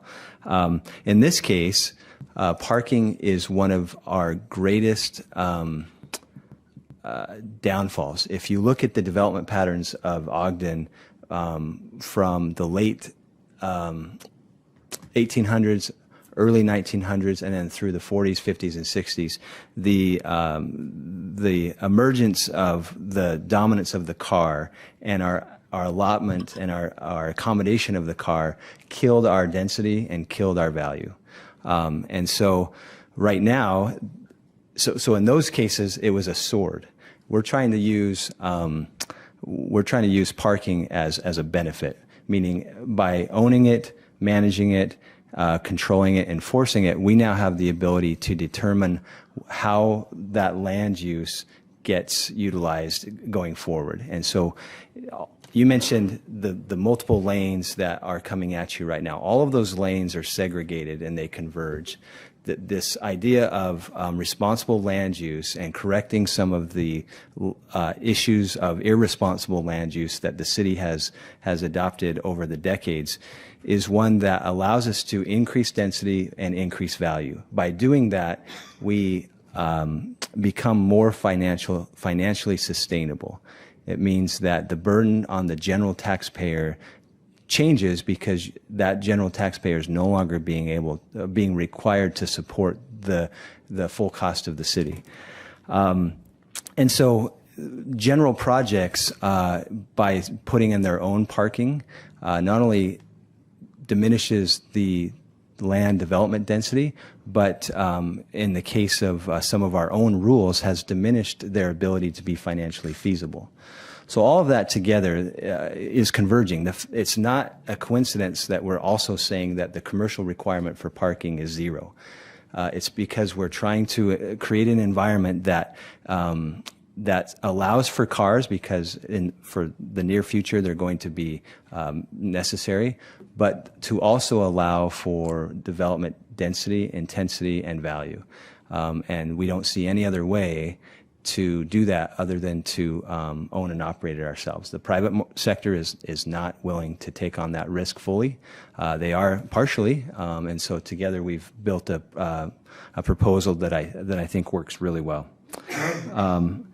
And then I can't speak to the other question related to her property. I don't know all the details. Our code enforcement folks are here.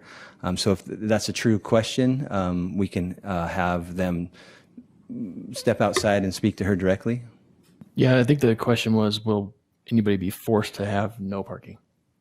If they want to have parking of their own, can they? Right. So this is a right now our parking levels are minimums, and so that's where we're at, is minimums. Be a minimum. Mm-hmm. Okay. Which means you can exceed it if you wanted. Right. Okay. Thanks for that. Okay.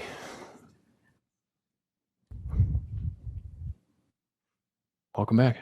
Amelia Jones, and I am a business owner right in the heart of this all. So I have really thought a lot about Wonder Block, a lot about the parking. I've talked to people that are down there on 25th Street, and I can say that, you know, one of the first things people say is it going to kill downtown? Is it, you know, is paid parking going to kill 25th Street? And boy, that's just a cost. My costs go up. Yes, my taxes go up, but as a business owner, I've got to park my employees somewhere. So either they're going to pay or I'm going to pay, and then my customers are going to pay. So it may not be taxes, but it's going to cost. So here's my questions. One, is enforcement happening now on 25th Street? Because David mentioned he was meeting with somebody and they were saying that the cars would be there after their meeting. And it made me think, you know, that's right. When my customers get fined, I usually hear about it and hear about it loud, but I haven't heard anything since the pandemic about people getting parking tickets down on 25th Street. So my question, is that happening?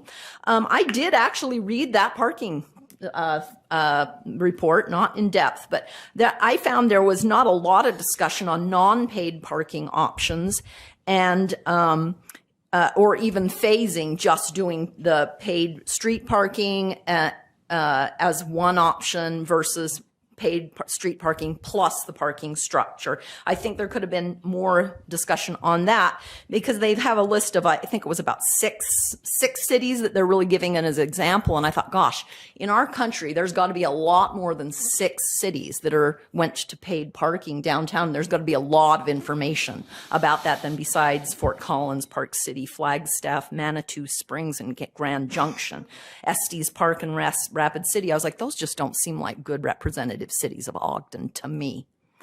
My third question is, you know, we've got paid parking on 25th Street in the East Rooster lot. Has anybody studied what is that? How much is that being utilized? And, you know, in a tight parking environment. I mean, there's an example right there that could be done. Next is Thanks, with Amelia.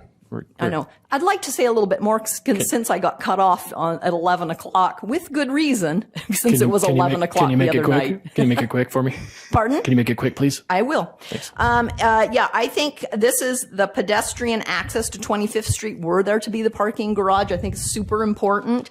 I have gotten kind of some mixed messages about that, but I today walked through the alleyway that goes from 25th Street to Electric Alley, and that's a pretty squalid little avenue there. And I was just like, I don't want to see that on 25th Street. And people have said many reasons why there won't be that, but there isn't a mock-up of it. And I have heard some really different scenarios of that. And the other thing is, I want to make sure, there could be some validation pressure if the Wonder Block businesses have some kind of validation programs, and that, I want to make sure there's fairness to the businesses on 25th Street that have really stuck through the economic times as we've led to this, and that, suddenly a building in the Wonder Block wouldn't get some parking, amenity, preference, so to speak, price-wise from a city thing. Okay. Thanks, Amelia.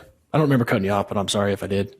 It wouldn't be the first time I've been rude in my life. Sorry. I'm tough. You can just talk straight to me. You don't need to compliment me. You don't need to butter me up. I can take straight talk. Straight shooter. And I so like I'm going to give you straight talk too. And it doesn't mean it's not harsh. It's not personal. I'm not criticizing or anything. Thank you. I just want straight talk. Not uncivil. Not uncivil. Okay. Let's start. I hope you were writing notes. Let's start with the last question first. Price. Price. Our intent is that price at every level, both on street, off street, in the structures, daily rates, all of those things, is set by ordinance, as David mentioned, given a range for flexibilities. And so our bonds actually restrict us from having preferential private treatment. So, private treatment. So we are unable to actually give a rate to this person and a different rate to this person. So the parking rate will be the same across the board. It will be accessible to anyone who desires to obtain one. That's a monthly pass, and then the hourly rates, of course, will be set by ordinance as well. So there is no price fixing or price manipulation. It's all even across the board. Pedestrian access is key, and that hasn't changed since we originally proposed Wonder Block. Wonder Block has a connection north and south from 26th to 25th Street, connecting into the back of 25th Street, and that was one of our primary objectives in order to maintain that continuity through the block and to connect people as they move around. In addition to that, there's connection on the backside of those businesses on the 100 block. On the 200 block, east and west between Grant and Lincoln. So that was a critical component as well. So that connection she referenced on the other side of the road is paltry, but we hope to have a much more robust connection. And then, I think I would agree that generally speaking, as an employer's cost goes up, then those costs either are eaten by the employer or they are passed on to the customer. So in that case, in general, inflation has shown us that, and this would be a similar situation where if an employer is having to provide parking for their employees, and David, I think, mentioned very well some of the concessions that we'll make in the early days to help soften that impact. But as employers have to provide parking for their employees, then there is an option for them to pass that on to the customer. Okay, what about the validation pressure that you mentioned? I think that's probably going to be pretty real. There's going to be some pressures on us or future councils to expand the validation window, which would then eat into revenues, which would eat into our ability to pay for debt. Yeah, again, because of the nature of the bond, taxable versus tax exempt, there's a lot of IRS rules that restrict us from being selective. So I don't perceive that. Well, not a selective validation. I mean, like they're doing it in other cities. Maybe it's because it's a privately held. I don't know, but if you go and eat at a restaurant, you can get validated and you don't pay parking as long as you're out of there within a certain amount of time. I think that's what she's referring to. Yeah, again, I don't see us having the ability to do that. I think validations will be consistent with the ordinance, and will we will only have the ability to validate at one level. Am I understanding that right? I think that there's just a misunderstanding. I'm just guessing there might be a misunderstanding. So my understanding is when you do that, the business has paid for that. Oh, got you. It's not Okay, the okay, okay. entity giving away a validation. That's right. Is that the misunderstanding? Got you. Just wanna Got you, make sure. got you. I'm like, Yeah. I mean, And then, okay. The enforcement, I was going to talk about that. It's our understanding that it's being enforced. However, I will have a conversation with the chief very early tomorrow morning to make sure we're enforcing on 25th Street. and then I think the other question was, I think that was it. Amy, did we get everything? No discussion of different Oh, yeah, the cities. paid parking or no paid parking, the different options. Okay, thanks. Yeah, so Jeremiah, maybe you can speak to some of the cities that were studied as part of this effort and some of the precedent that we looked at there. Yeah, sure. And I think the comment was a good one. There are hundreds of cities that went to paid parking. We mentioned ones in our reports that we were familiar with and could speak to some of their experience at a more granular basis. But there are many communities of similar size to Ogden that have implemented paid parking.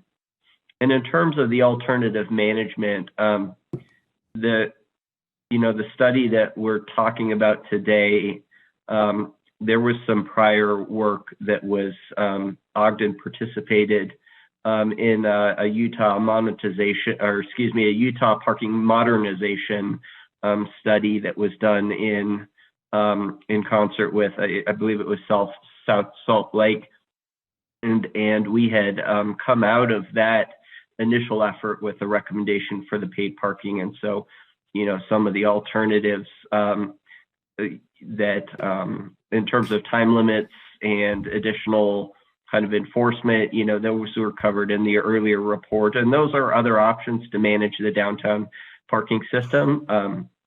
Our finding is generally that providing parking as a paid resource is more effective at managing demand between employees and visitors and encouraging that turnover.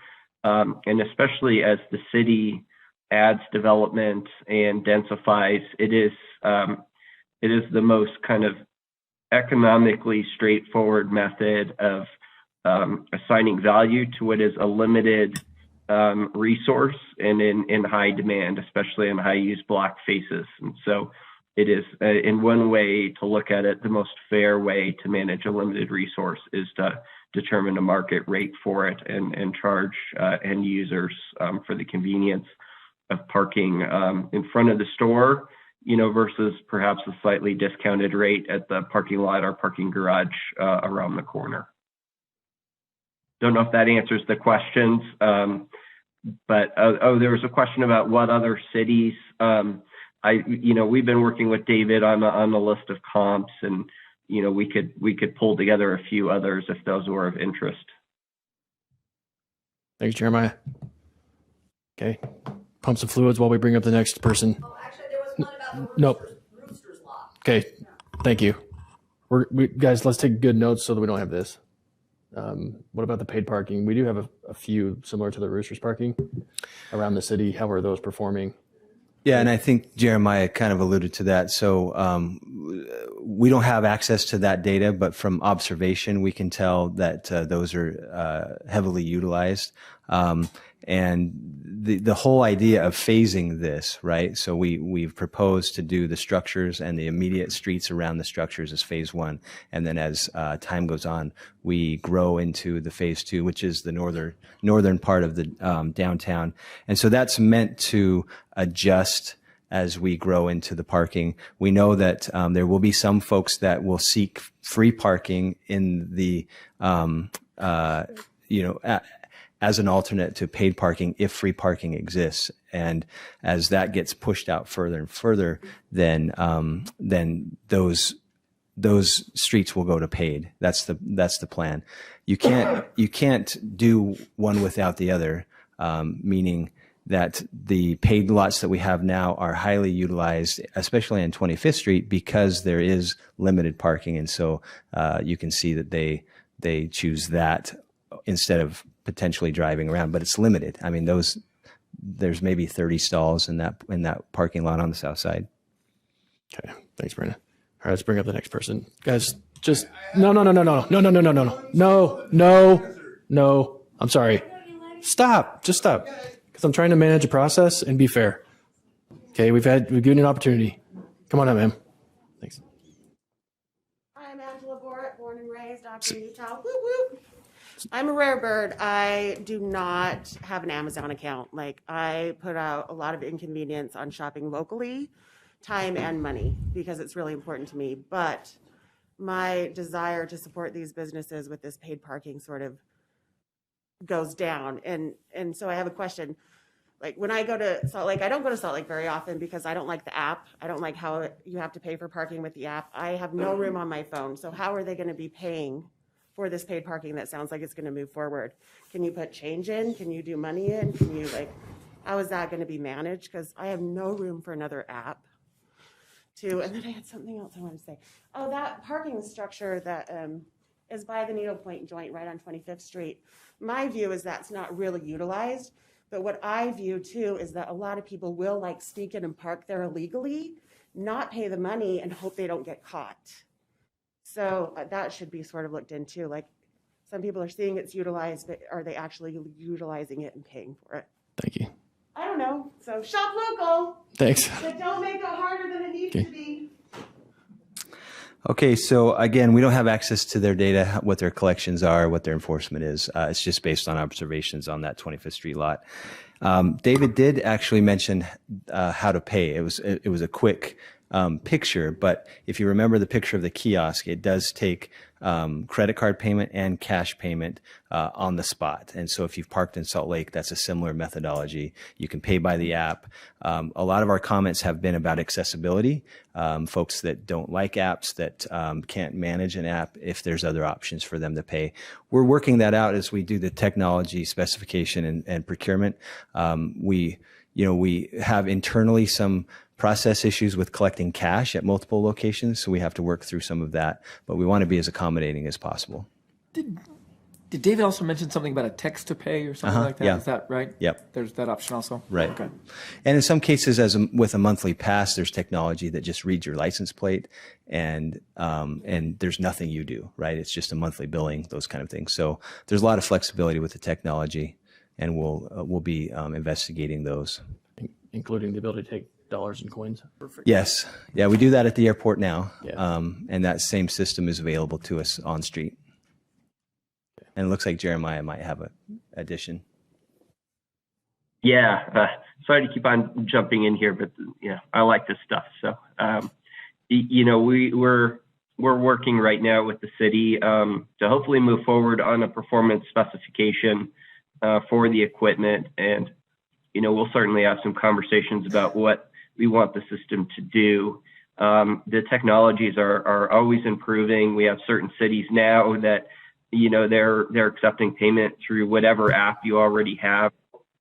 So kind of a multiple app solution. So if you happen to have Park Mobile versus Park Plus versus, one of the other ones, it would take any of those. And then text to pay is very rapidly being adopted. And so we definitely want to make it easy and convenient. And for those that are, still relying on a cash transaction, we will need to make sure that there are physical kiosks in enough locations that accept, cash, credit and debit card, that we can accommodate any sorts of payments and not leaving anyone out. There are still people out there that, that don't have, ready access to a cell phone, for example, and we need to make sure that that everybody's able to be served by the system.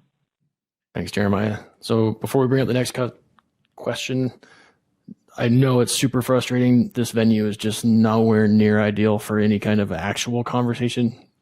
So I'm trying to maintain some order and control. We'll keep going as long as we can while we're maintaining control. But man, it's a long walk to my truck. You can ask me anything on the way out. Come on up, Angel. Chair, stepping backwards just a bit on that parking lot, David was gracious enough to provide some information. Those rates are actually pretty high. 0 to 2 hours is $10, 3 hours is $15, and an all day is $25. And so I think our rates, if you recall that slide, would be much, much different, affecting utilization, of course. Pretty high, yeah. Thanks. Okay, Angel, go ahead. Angel Castillo, Ogden resident. Thank you for holding this session.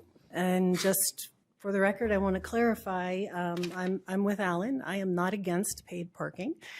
I'm risk averse, and I'm hesitant about a lot of the things of how these are being brought to fruition. And I'd like to point to a Wasatch Regional Front study on parking done in April 2021.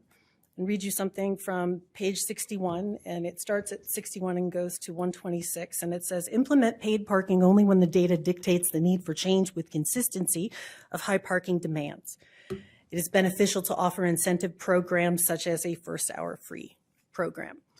I just don't think that we should rush into spending millions of dollars before we've 100% identified the need. And while I appreciate that data was done, in 2019. We are not in 2019. We have interest rates are different. Tech layoff is different. The way people do business is different. We have an economic recalibration. So I just don't feel that that's accurate. And some of the cities that were referenced in the study, Ogden versus Fort Collins, there is a $17,200 AMI gap between those two cities. We are Ogden, and we need to make sure that our data is the same. The adaptive reuse decks, they're happening all across the nation. Why would you invest millions of dollars not to spend a little more to make sure that you can repurpose it? Because again, our economy is completely changing. And it all comes back to financial feasibility study analysis. It's a lot of money, a whole lot of money. The federal government only gave the state of Utah $10 million to study the Great Salt Lake. Thanks. What are we giving? Please think about this. Thank you. So I only heard one question, and that is, what are we getting? I could go over David's presentation one more time, but other than that, I don't know what to say. I think it was more a comment, a little bit of a question, rhetorical, I guess. Okay, let's go to the next question.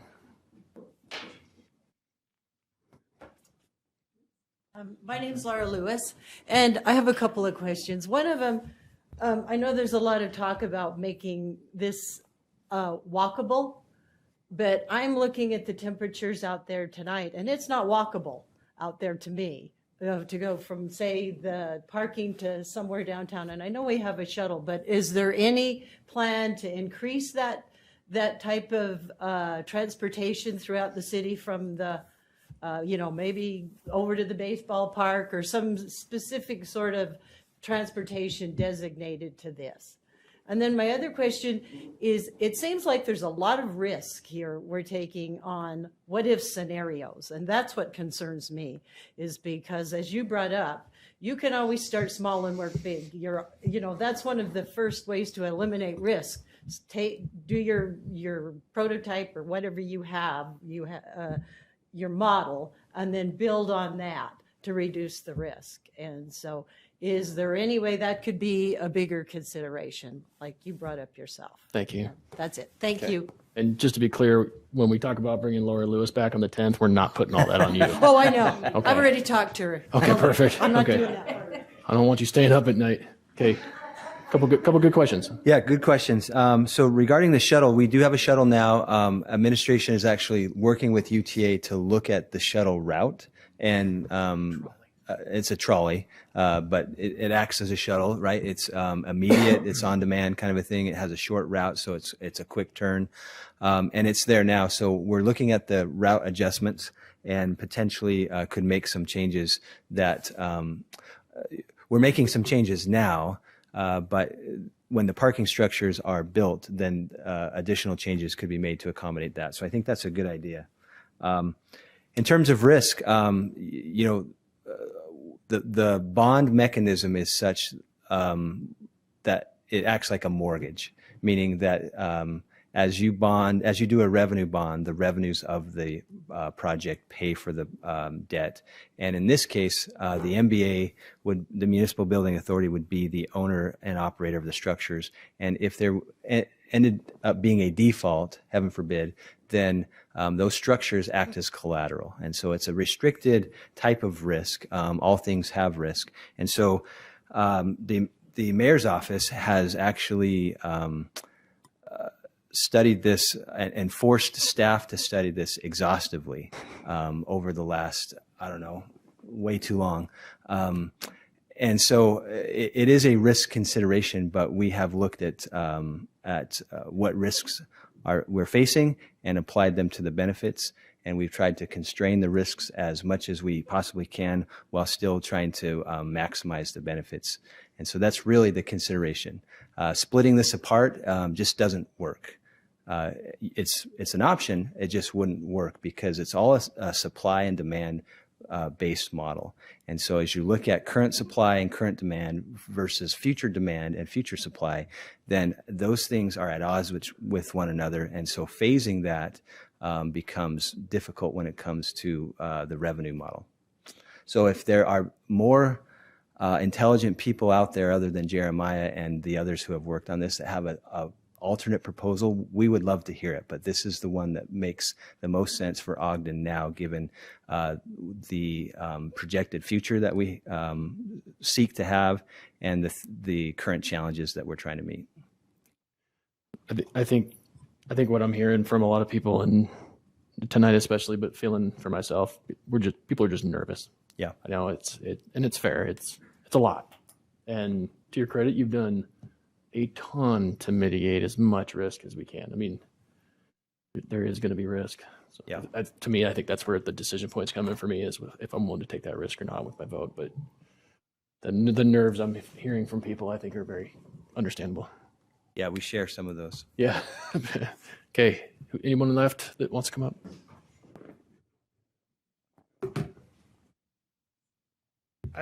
Dirk Farr. We've been an Ogden family for a long time.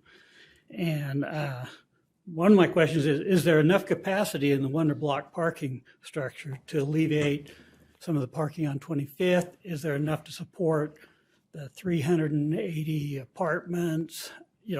Nowhere have I seen how many parking places are actually being put there. They just say we're building these structures. So I don't know that. Next question is, why would someone come downtown and park when there's free and easy parking on Riverdale Road, Newgate Mall?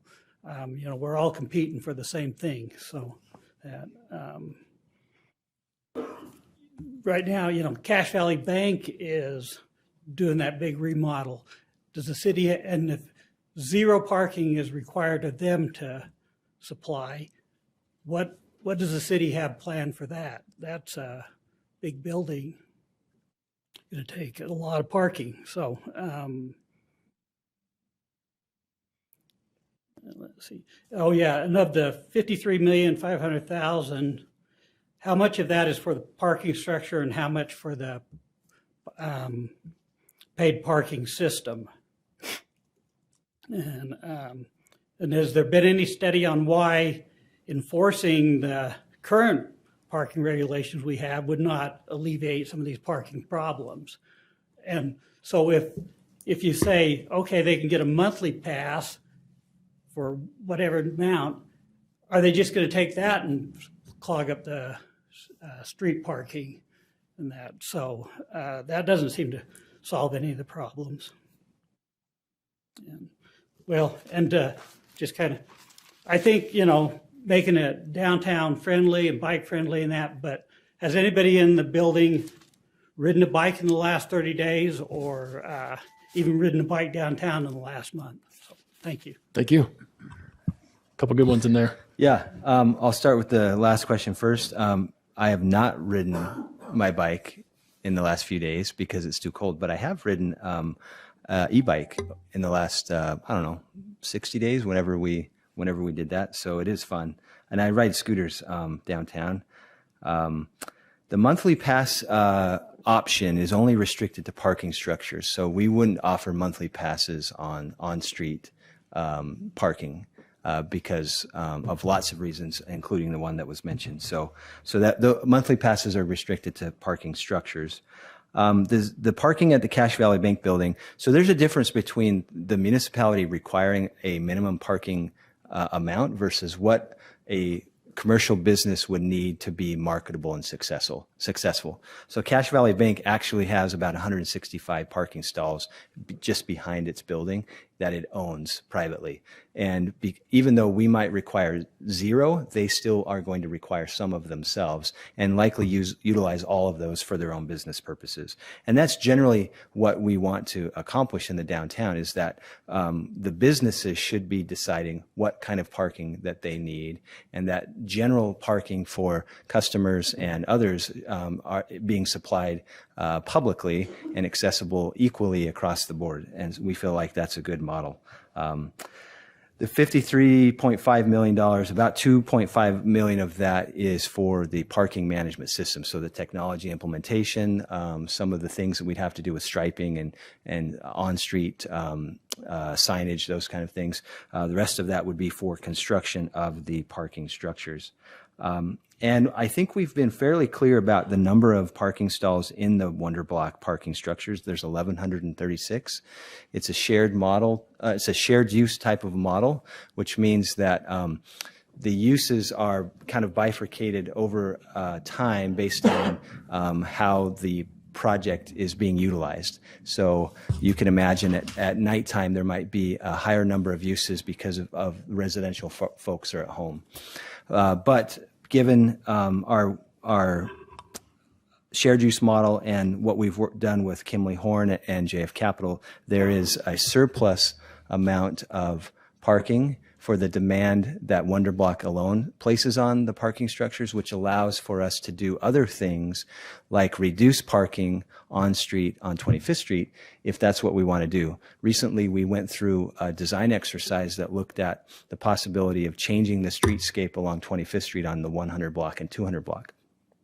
Some of those examples included narrowing the street, reducing some of the parking stalls, and creating more pedestrian-friendly spaces, art exhibit spaces, gathering spaces. And with a parking structure like this at Wonder Block and potentially in other locations like Electric Alley, this gives us a bit more flexibility to create really active, vibrant, interesting streetscapes that otherwise are dominated by the car right now. So Brandon, a quick follow-up on that. Are our revenue projections based on full occupancy of the 1,136 stalls, or is it based on what the foreseeable future would provide? You're saying we're going to have excess capacity within the proposed structures. Right. So that's a complicated question because it's based on hour per day per use. And so Jeremiah can speak to it more specifically, but yes, it is based on the demand of Wonder Block with some conservative demand numbers. So I'll let him speak to that.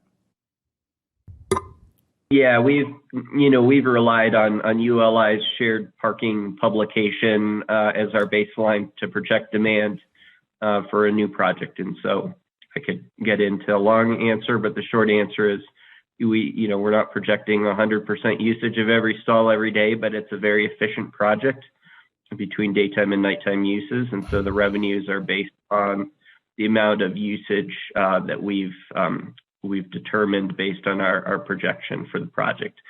Given the number of residences versus office, there's a potential for retail, restaurant, possibly grocery store. So all these uses are included as generating demand at different hours of the day. So Jeremiah would have excess capacity, or it would not? It would have excess capacity. So the Wonder Block demand peak, and I will thumb through my drive here to answer the question specifically, but we had at peak time some 200 plus surplus spots available for general public usage, which would be, say, 25th Street. So that there was additional capacity in those garages. Okay. And then the revenue projections are based on some surplus still in there. It doesn't include full capacity all the time. Correct. And so, the public use stalls, we've run into similar kind of occupancy and turnover percentage that we would have modeled, other nearby public resources at that same percentage. Okay. Thanks, Jeremiah. Brandon, I think the only one left that I got was how much can we accommodate with enforcement with our current setup? Like, how much better would our current parking situation work if we were to step up enforcement and get more efficient with our current system?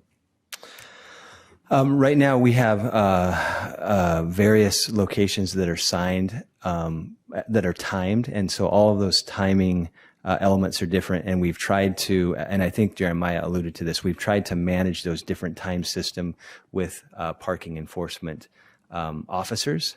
So in the case of turnover, that is only managed by the time and the chance that the parking enforcement officer would come and tag you to move you. So by going to paid, that automatically does that without a exponential increase in a human to do that for you. So the actual cost of parking there is the motivation to limit your time versus the risk that you might get chalked and someone come back. So I think we would have to totally recreate our parking management system now. That still probably wouldn't provide not probably, in our estimation, it would not provide the value that the paid parking system does by enforcing it through cost. Okay, thanks. All right, how many more hands we got in the chambers? Okay, let's go online. We got one with Heath Sato. Hi, Heath Sato. Thanks to all of you for allowing us to ask questions about this big issue during your work session. You've asked some good questions yourself, so I thank you for that. I have a question regarding the concerns brought up tonight about the rigor of the revenue projections that were based upon data collected over 2 weekdays in the fall of 2019. I appreciate that some people there are earnest in their beliefs of how we need to grow as fast as possible, as soon as possible. But I worry we may be wearing blinders as we forge ahead, regardless of the facts on the ground. And I want to be 100% certain as we press so hard to get this approved over the holiday period. My question is founded in the fact that the revenue projections include enough spaces to service a 100,000 square foot office building. And I couldn't find the exact numbers if they're in that report, but that's a lot of revenue in monthly passes for just that one office building, a building we're also paying for at the same time.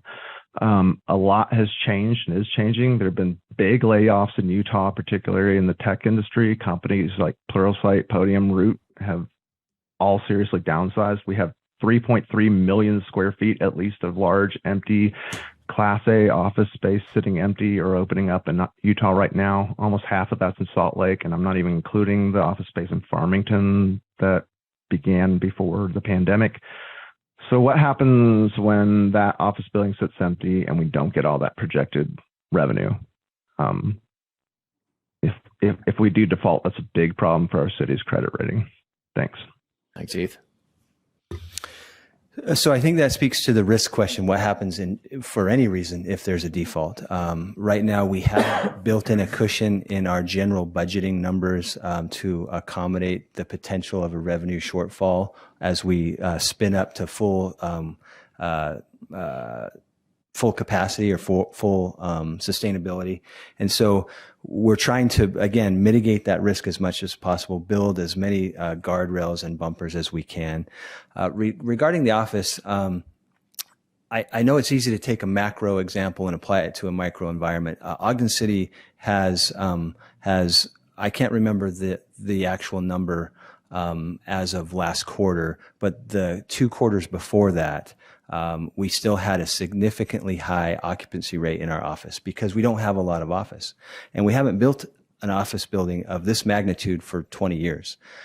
So when you look at monolithically developed environments like a Salt Lake, which is largely becoming an office environment, or places like Manhattan, or some of these other places that are talking about this mass office exodus, I don't think that we have those same concerns here because of our occupancy rates now, and the fact that there is no new product, and the fact that my staff deals with office interest on a consistent basis.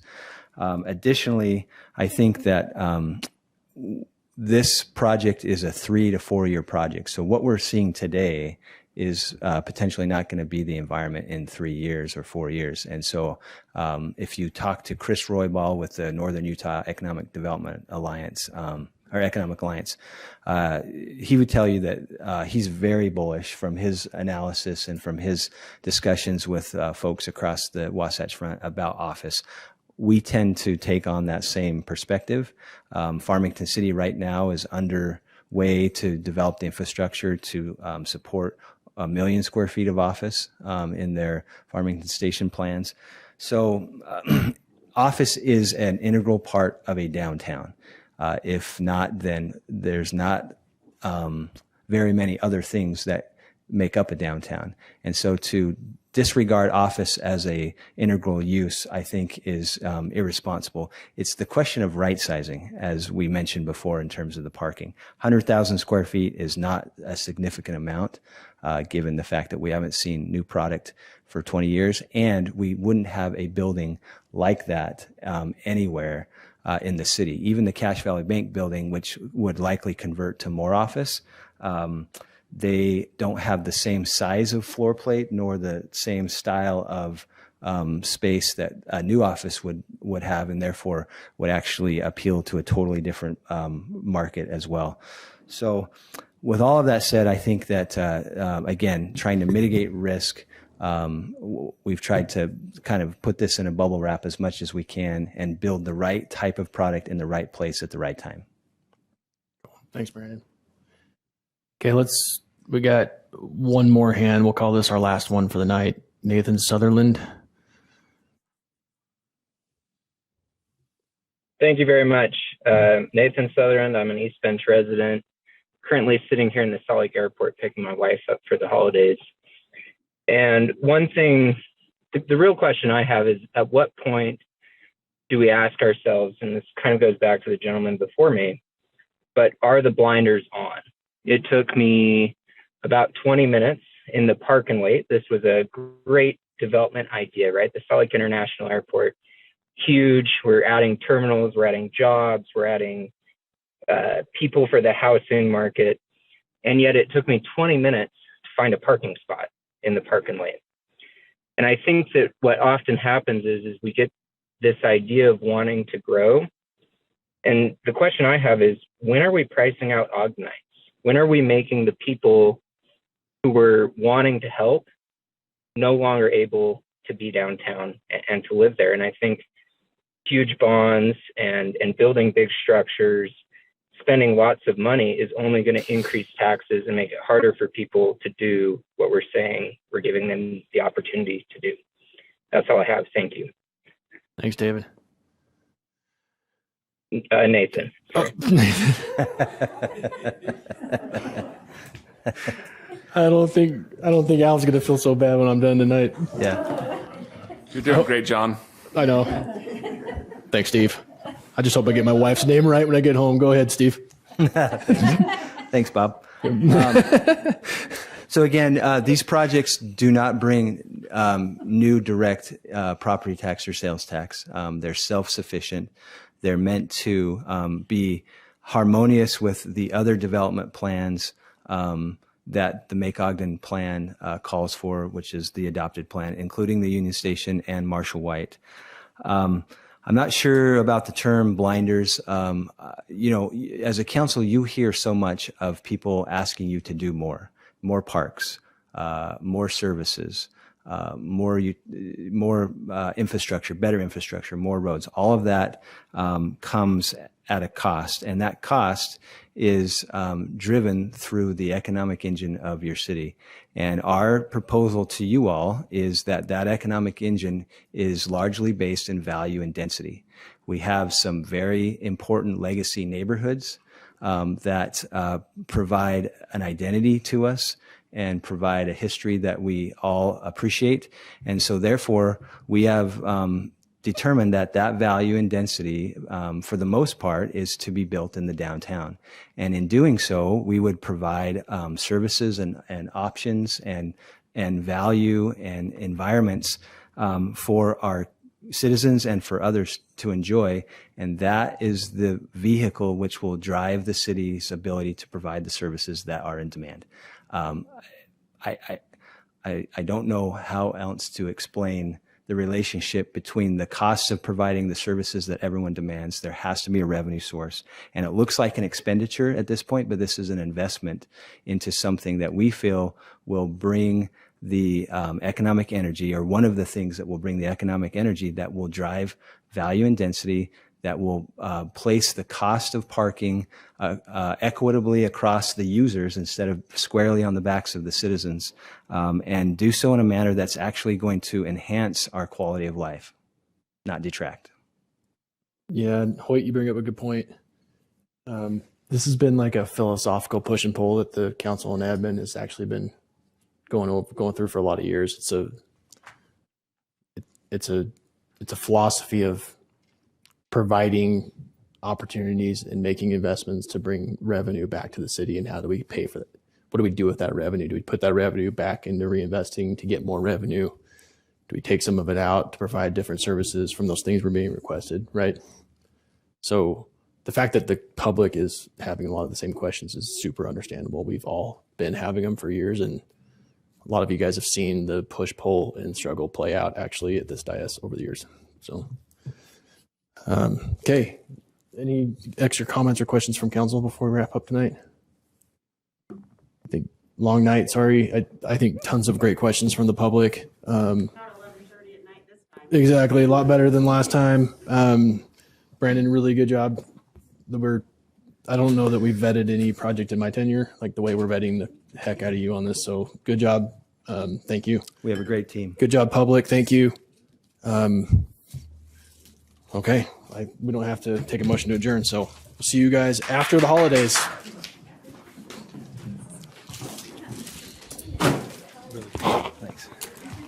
Thanks, everybody. Good night.